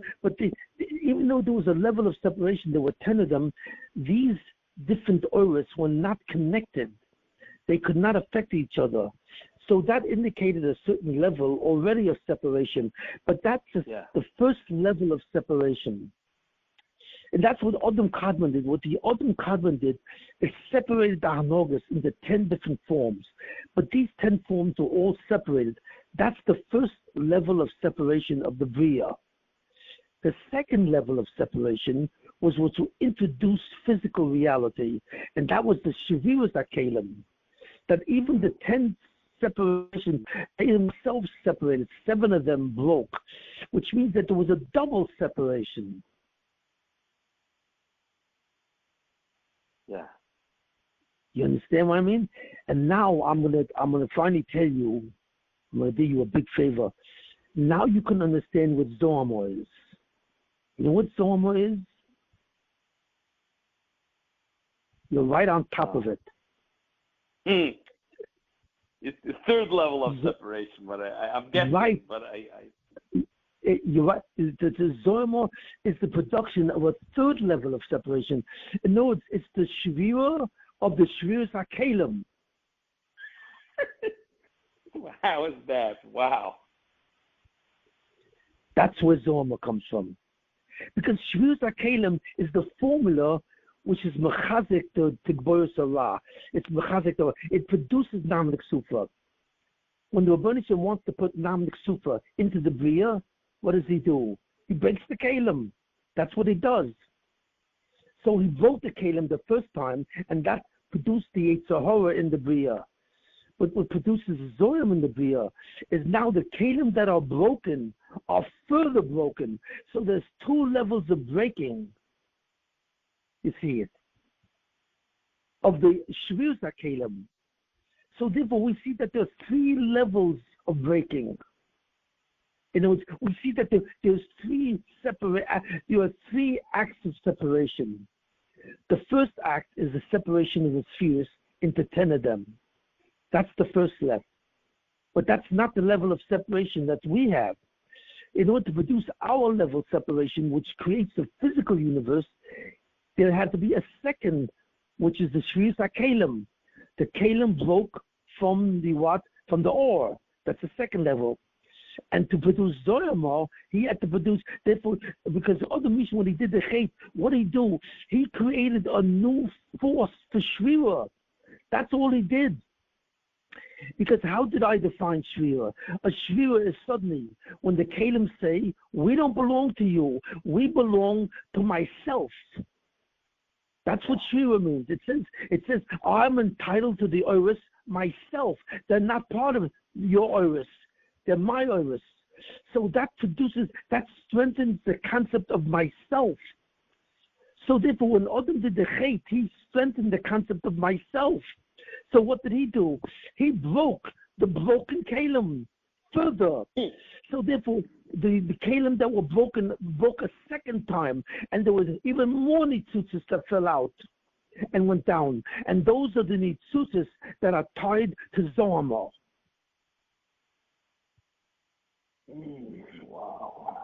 Wow. So that wouldn't explain. This has to be defined. Right. It's no, this just wouldn't explain 6 pieces to 10 pieces. Yeah, but it wouldn't What's explain that? all the phenomena that took place with Zoyma, like death and pain. It's just you're showing the formula, essentially, of what it is. Well, I defined that. What are you talking about? I defined that last week. I'm talking about right now. What is this part? No, what is death? Death is nothing more than progressive ibud. And whenever you create more and more Zoma, the ibud becomes faster. That's why if the Kalim broke again, the Kalim broke twice. The first in Shviras HaKelim, the second thing is in secondary Shviras HaKelim. But what did that accelerate it? What that accelerated is the separation from the guf and the neshama, and that means that's ibud. If the guf is completely separated from the neshama, it's ibud. I told you that last time. Yes, so it's ibud in both. But now, what happens if there would be a third shvira? You know, there's the first Shviras HaKelim, which produces the physical Yetzer Hara separation, physical. Then there's a second separation of Shvira, which would produce Zohar. But if you broke them again, a third level with the Kalim broke, and there was a new invention of myself. You see, what Shviras HaKelim does, it creates it empowers the myself more, and this is very deep. Every time there's a shvira, there's a new empowerment of the concept of myself. Do you understand that? That's what's happened. That's Namlik Sufa. The essence of Namlik Sufa is that there is always a myself as outside of God. And every time there's a shvira, there's a statement by the Kalim that says, the pieces of the Kalim that says, well, I'm not even a myself of Yetzirah, I'm a myself of power. Okay, so that's the creation of Zoyama. But then if you create another level, you would create Zoyama the Zoyama. And what would you be creating? You would be creating an anti-Yichud entity that gradually, quickly moves to Ibud. Because you can only do this so many times. You understand that? You see, you think that, you see, you have to understand this. As you move towards Zohar, in fact, it's not only that. It's like a graph. As you move towards separation, listen very carefully on what I'm going to say. I'm going to say something very deep. As the spheres separate into 10, you know what happens? You know what happens? As the world of Nikudim appear, as there are 10 spheres, suddenly the possibility of Ibud appears. Because separation must lead to Ibud. Why? Because separation is an anti-Yichud process. It's connected Yichud. So when the spheres divided into 10 in the world of Nikudim, even though they were disconnected in 10, suddenly the concept of Yichud pressure went into the world. The concept of Ibud went. Because as things separate, you get closer and closer to the antithesis of what God is. And Ibud appeared. Now, with the first Shri Kalim, you reach a new level of Ibud, because you reach a new level of separation. Myself, the concept of myself, Namlik Sufa, became stronger. You understand? Now, when Adam sinned and he did a chait, he made the separation concept of Ibud even stronger. So now, there's a third level of myself. There's a myself which is created from the separation of the concept of Nikudim, that there are 10 spheres. That's one level of separation. And that creates the first level of Ibud. The Shri Kalim creates a second concept of separation, which is it creates the concept of death. Now there's a third, it creates the concept of the Yetzirah. And then there's a third level of myself, which is the Shvira of the Shvira. And that creates the concept of death. Now all three of these are simply approaches to Ibud. You get closer and closer to Ibud, mamash. You know what I mean? As you separate more and more, and as the myself becomes stronger and stronger, it approaches Ibud. That's a law. Yichud pressure becomes stronger at each level, but that's at a third level. Shri Kalim is the second level of separation, and the third level of separation is the Zohar. So we are at the third level of separation. So we are the closest possible to the concept of death. Why? Because at the third level of separation, already you are progressively moving towards Ibud. In your very Matthias, you are moving towards Ibud. It's part of you. When Adam Rishon had the Yetzirah only and he did not sin, he was not close. He was only slightly close to Ibud. Because the two were separated into Guf and the Neshama. That's a certain level of separation, which means he was getting closer to Ibud. You see, you have to understand, every madrega of separation is a closer madrega to Ibud.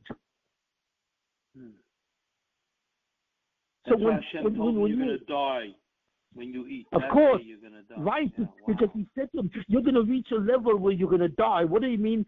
What does that mean, you're going to die? I mean, you will approach evil, but that's what death is. What's aging? You ever look at an old man? Well, what do you do? An old man is nothing more than a human being who's very close to Ibud, but he doesn't get there. God spared him.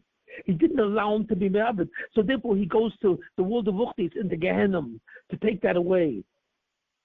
But Gehenna simply replaces the Tahara for Ibud. You see.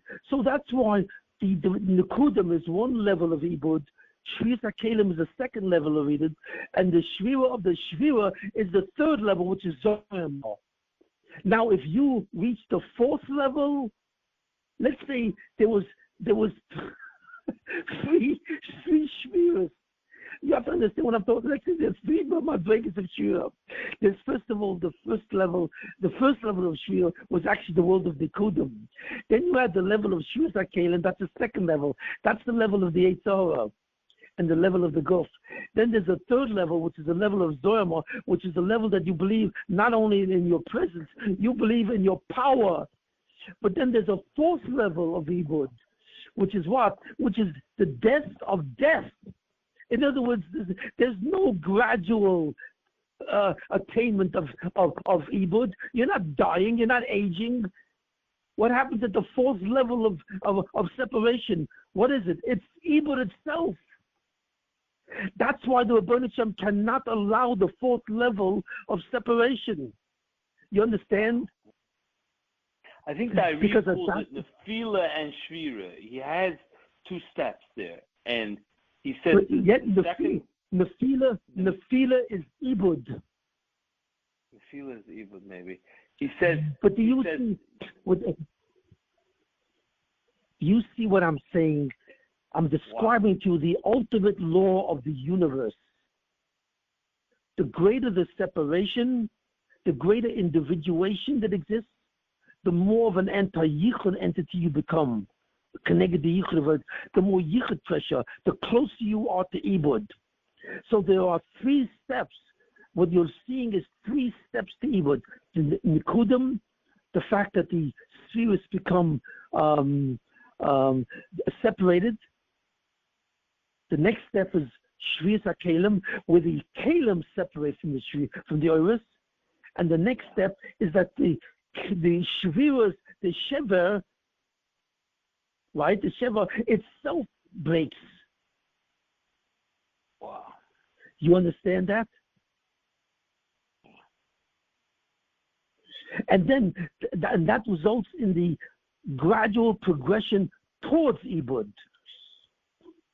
So that's the worst level of all. Now, if you took Zoyama of Zoyama, if you broke even that level of Kalim, you would reach Ibud. That does it. That takes it out. Yeah. So God allows it to go till Churban Ha'olam v'lo yad b'chlal. Right. He only allows it to go up to the point where you begin to experience Ibud, but you don't get Ibud. You know, it's ad v'lo yad b'chlal. You understand that? It's ad. You go up to the point of Ibud v'lo yad b'chlal, but you are not nevad. That's Zoyam law. And if Shimon, as you're talking, I'm thinking that's why we have a President Biden that looks like right. That's why we. Yeah. That's it. Because he mirrors the state of the Bria. Right. Exactly. That's why the world looks like it's gone bananas. The whole world has become a third world republic. It's a banana republic.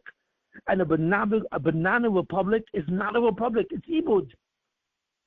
There's no such thing as a country that's like the world today. Because there's no government. The government is totally... The leader is an old man that can't walk, that has no mental capacity. But that's not and everybody knows that.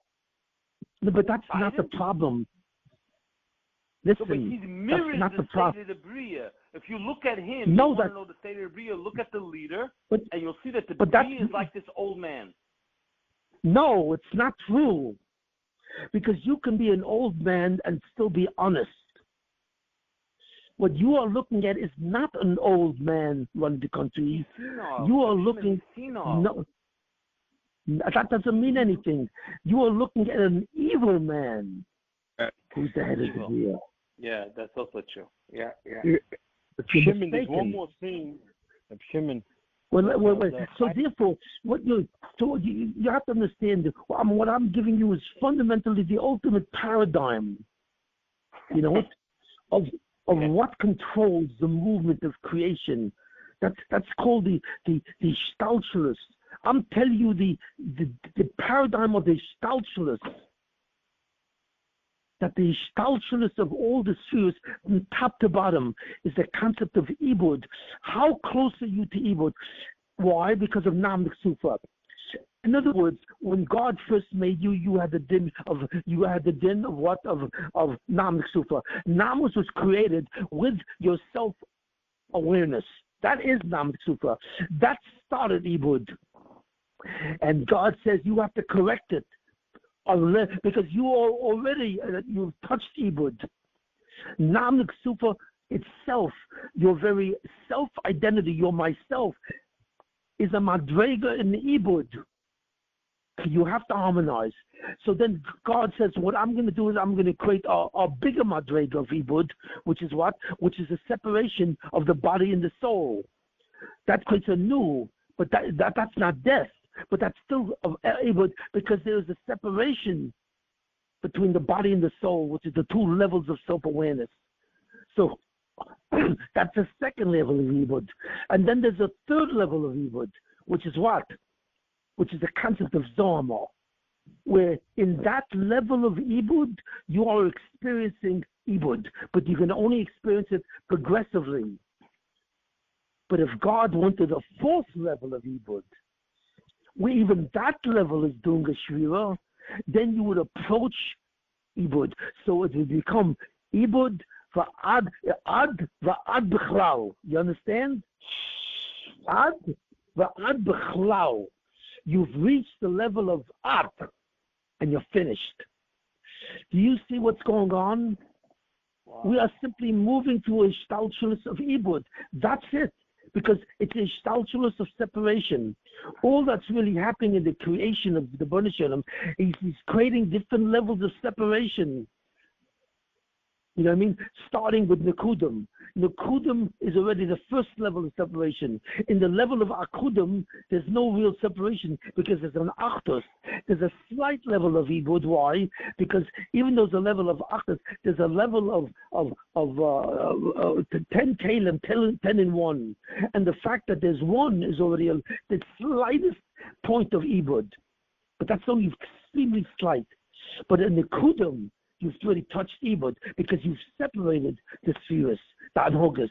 They're not 1, they're now 10. So that's level 1. Level 2 is the spheres HaKelim, where the Kelim separates in the aura.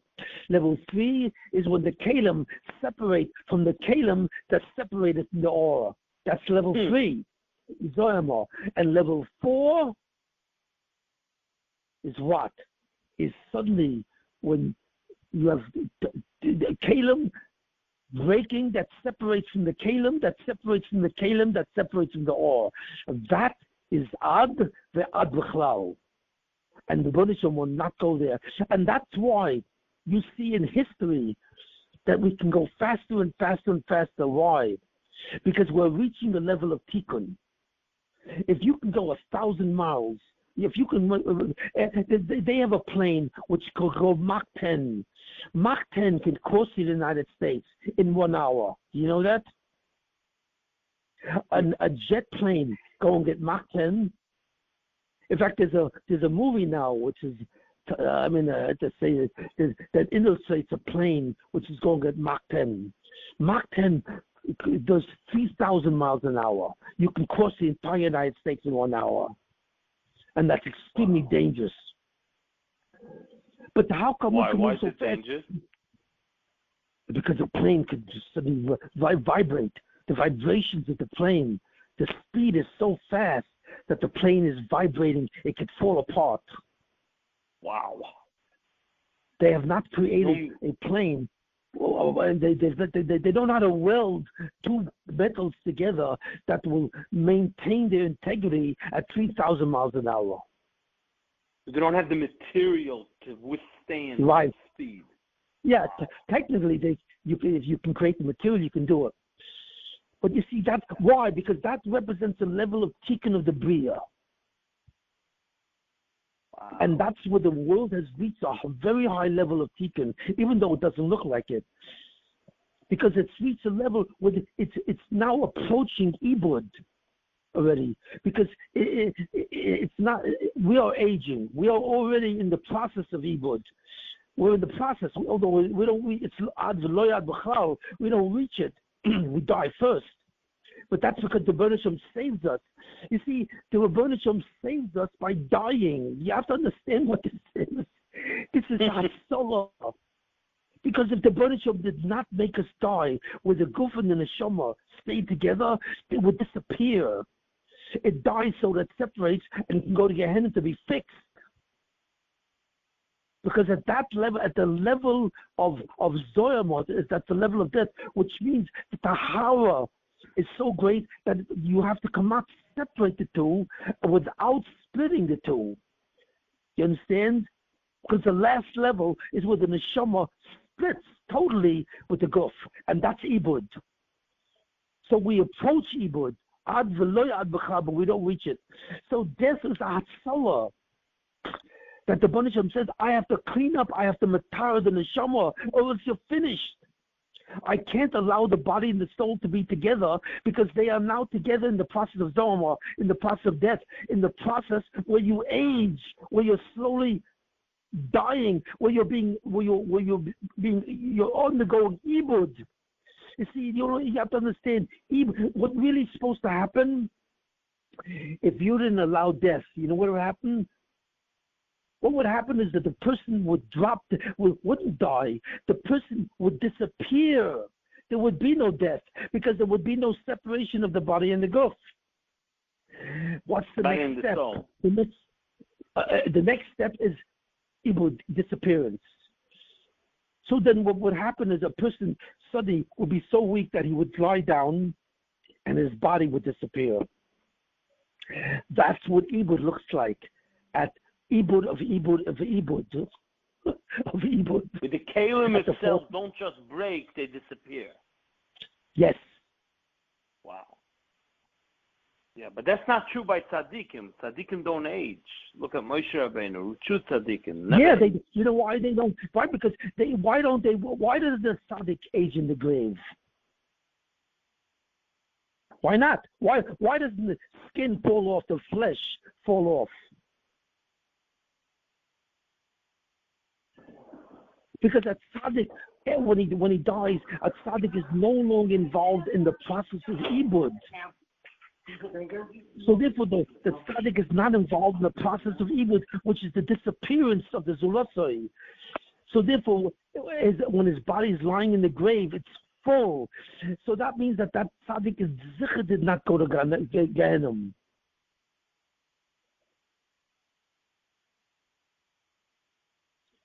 That's why the body does not disappear. Well, the body itself doesn't disappear because the aging process, you see, part of the aging process is when the body's in the grave and it begins to disintegrate. Disintegration is the process of ibud at that level. But it doesn't result in the disappearance of the neshama. You understand? It results in the disappearance of the body. But the body is still there in the skeleton. Ibud is the cancellation, the total disintegration of the body. So that when the person is nevad, his body would literally disappear and his soul would literally disappear. That's the final level of ibud. But God says, I will not allow that. I will therefore introduce death, which is simply the last stage of the process of ibud, but not ibud. Do you understand what I'm saying?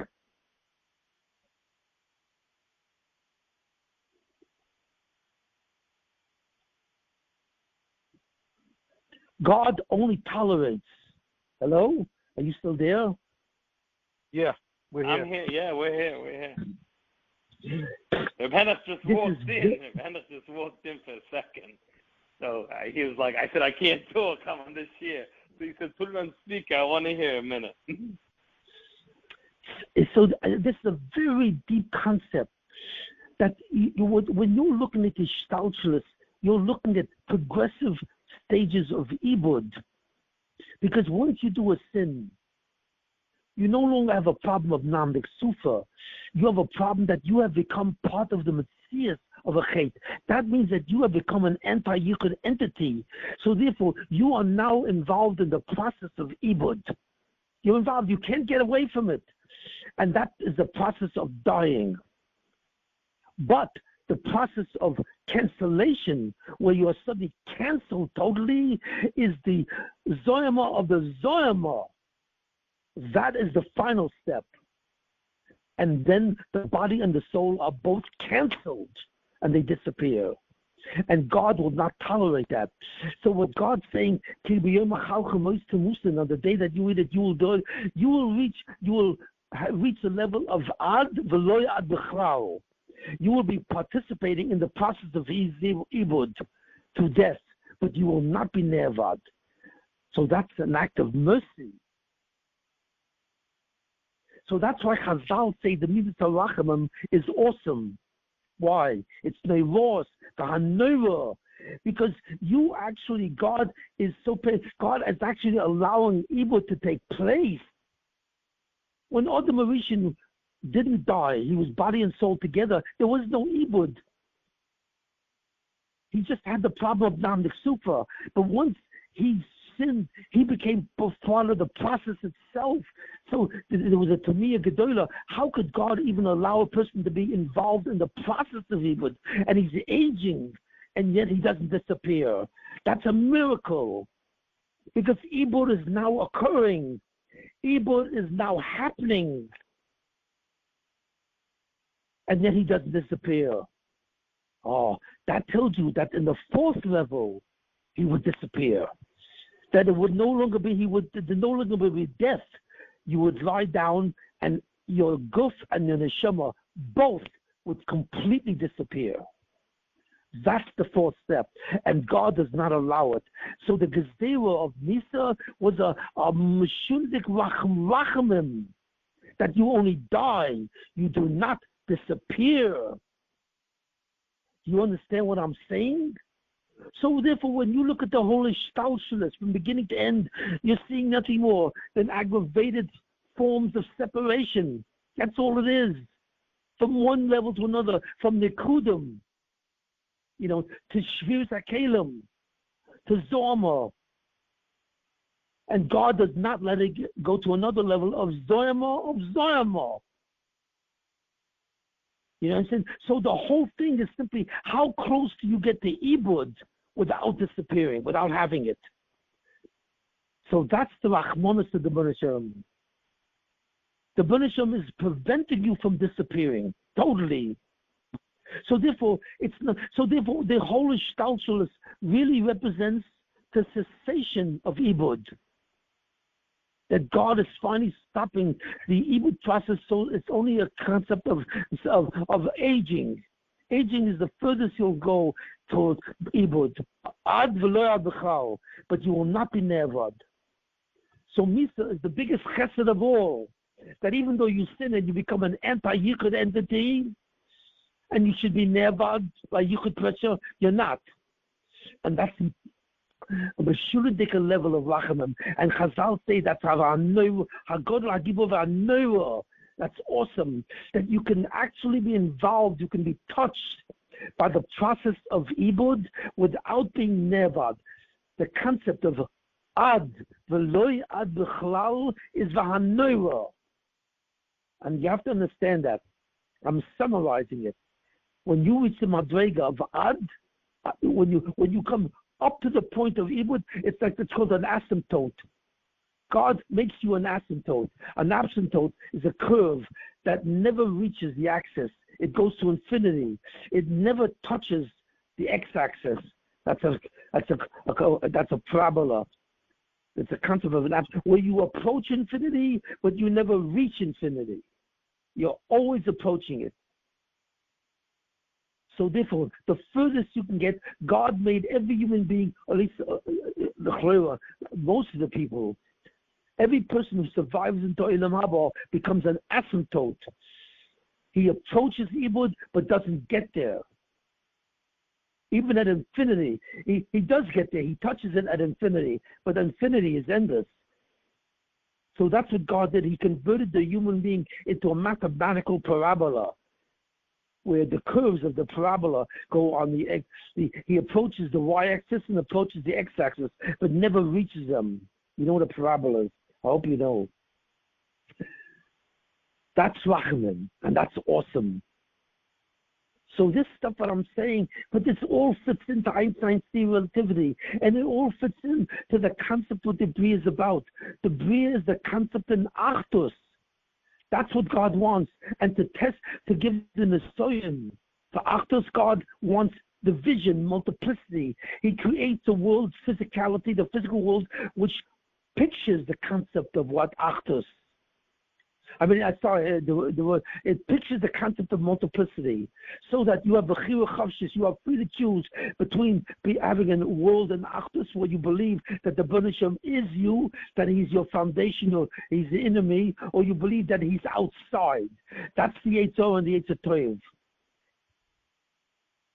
It's a question of self-empowerment, where you are a myself outside of God, or truth empowerment, where you are not outside of God, you are inside of God. That's the Eitzor and the Eitzer Toiv. The Eitzer Toiv is truth empowered. What's the emes of my relationship with God? Or self-empowerment. I know what my relationship. I am outside of God. I am a me, and God is a you. That's it. The Eitzor and the Eitzer Toiv represent Kiyum, Nitzchias, or Ibud. You understand that?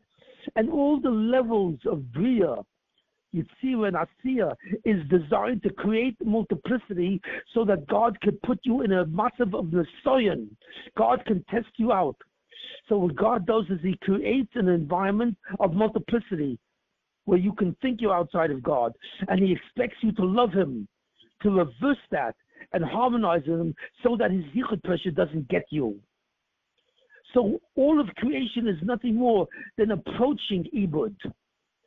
So as we go from Chesed to Din to Rachamim, we go to a level of Ibud, where we're almost there, but God does not allow us to be in Ibud.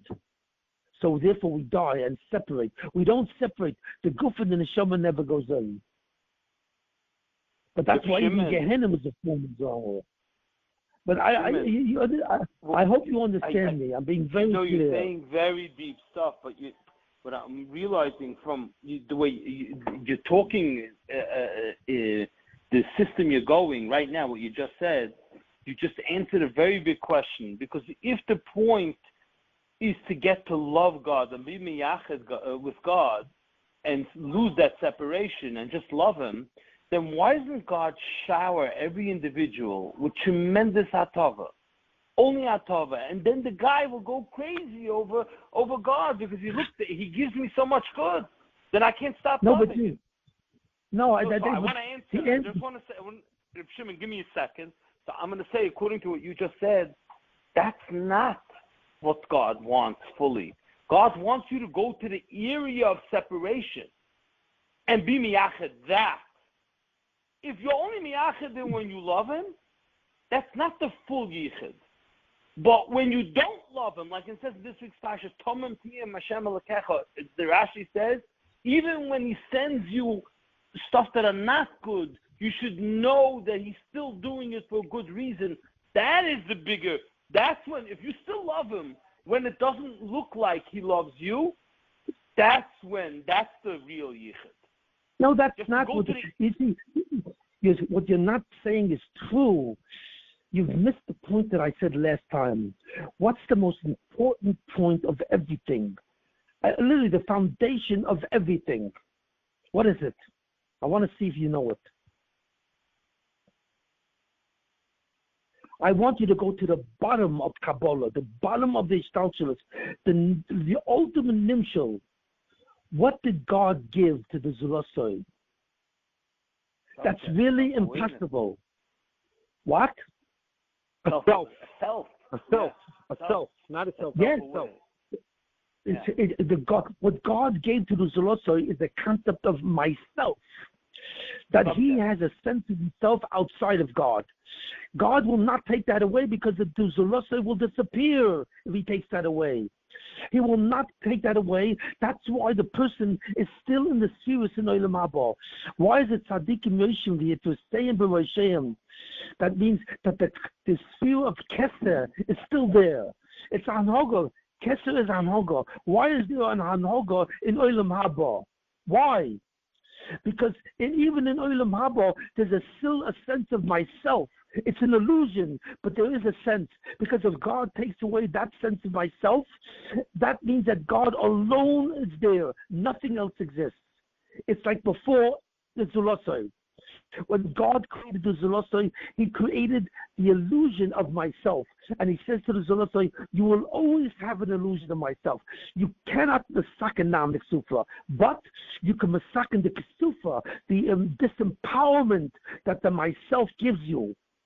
It's going to always give you a thing. That's why you have to love me.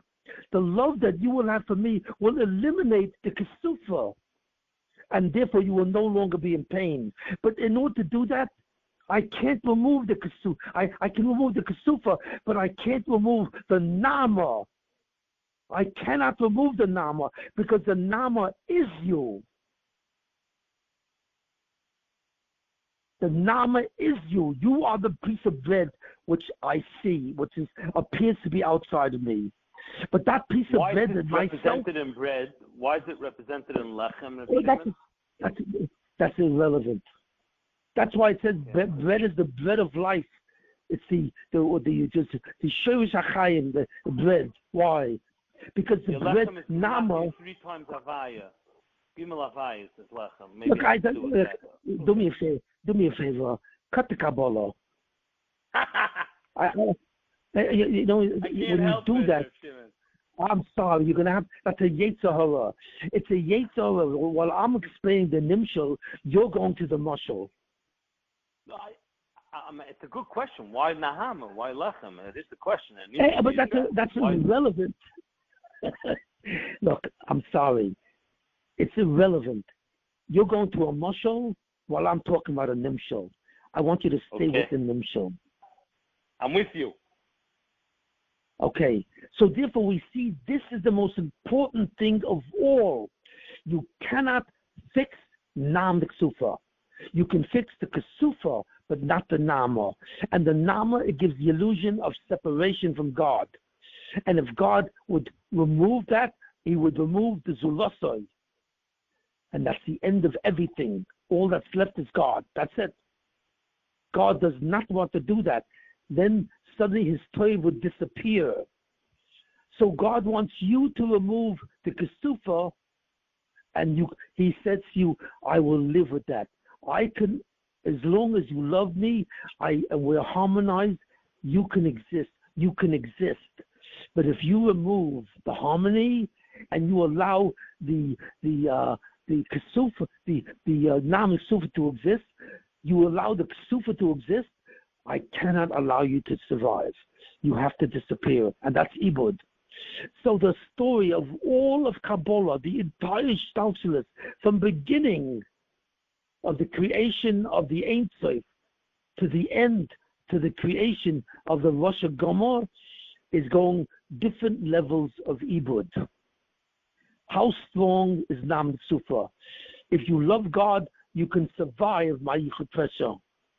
And if you don't love God and you keep on strengthening your individuation from God, you are risking Ibud. And a Rasha is someone who completely nullified what his being is, his very identity, because he accommodated my Ibud, and he became a total anti-Yichud entity. So what I'm saying is I've reached in a certain sense the bottom level of Kabbalah, of the Nimshal of Kabbalah. It's all about Ibud. How far are you allowed to go to Ibud before you suddenly become Neva, before you disappear, before it's Ad and the Ad B'chlau? That's Ibud. Ad, you come up to a point and then you join that point, which is Ibud. Rachamim puts you at the level of Ad v'lo Ad B'chlau. You never get to Ibud. You are simply an asymptote, like a parabola. And of course, if you are zoicha to the nitzchis of Olam Haba, because of your avodah, because of your mitzvahs, you're a tzaddik. You don't even touch when you die, your body doesn't even disappear. It doesn't disintegrate because you are not involved in the process of ibud, even when your body and soul are separated. Because you think when the body and soul separate, the body should be nevad, should be ibud. No, it doesn't even disintegrate. But that's a simon of a person who's a tzaddik, and he's in Gan Eden, he's ready, he's muchen umezumen to olam haba. The biggest simon that you will be muchen umezumen to olam haba is when you're lying in your grave and you're not disintegrating. That's the highest madrega and so on.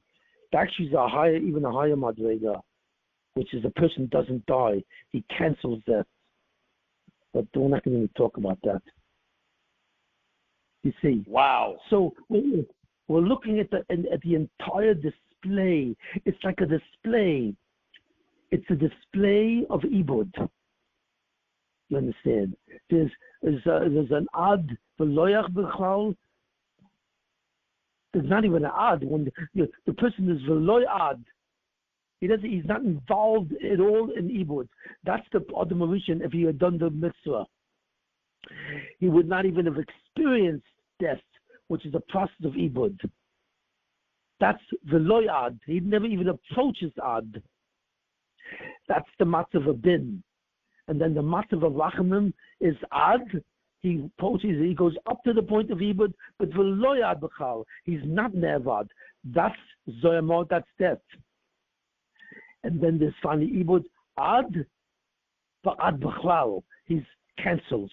Do you understand what I just said?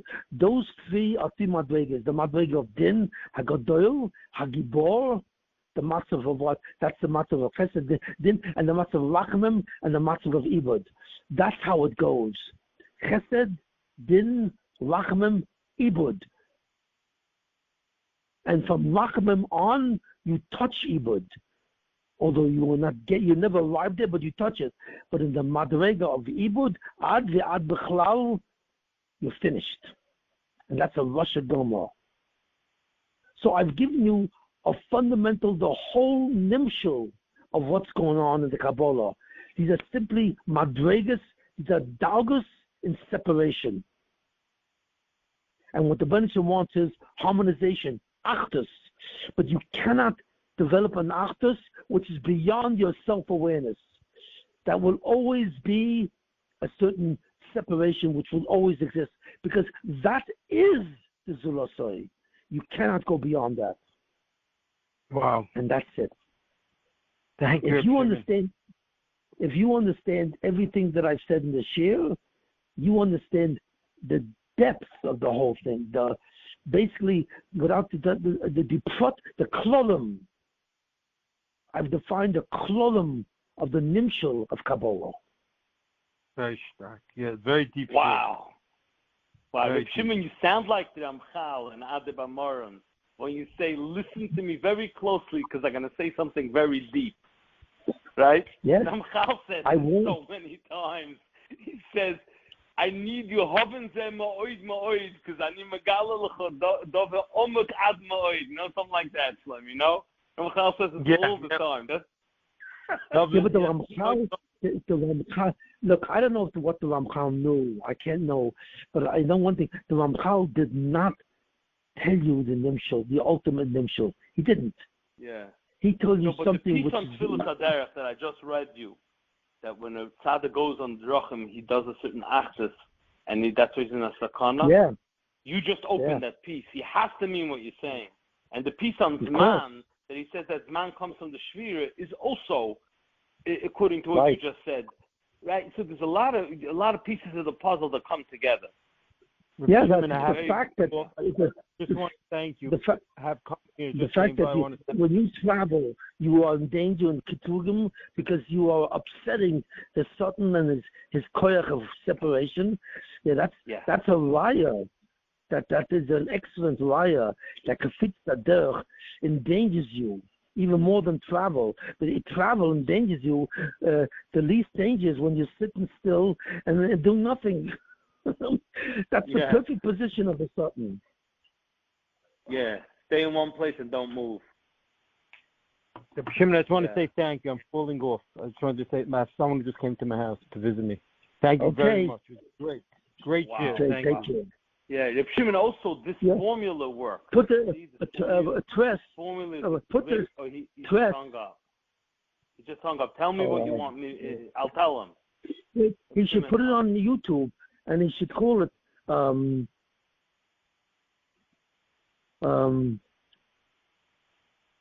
We should warn people that it's very deep, I think, in the title. Because it really is deep. It really is deep. You know what I'm thinking of, Shimon? Maybe next year, take pieces out of this year, and put it to the boys in a lesser, deeper way, with less Kabbalah a little bit, and maybe that share should go on YouTube. What do you think? These are major Chedushim. These are major Chedushim. Look, put it on anyway. If you listen to it, you understand it, mazel tov. If you don't, you don't. So you go on to the next What should you call it? What should be the name? The Journey of Ibud.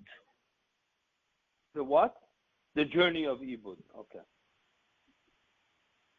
The Journey of Ibud, and also I want to say something about the oimik of Einstein's theory, the Ashkafa, from Ashkafa, something like that. Because the Journey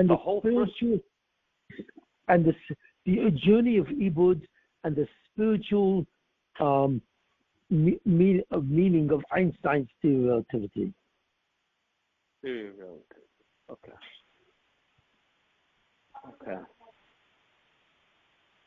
Wow. See, Shimon, somehow the Siyata D'Shmaya in this formula, when we learn something that we realize is something buried here, very deep, and we just present it to you, and you look at it, an explosion happens.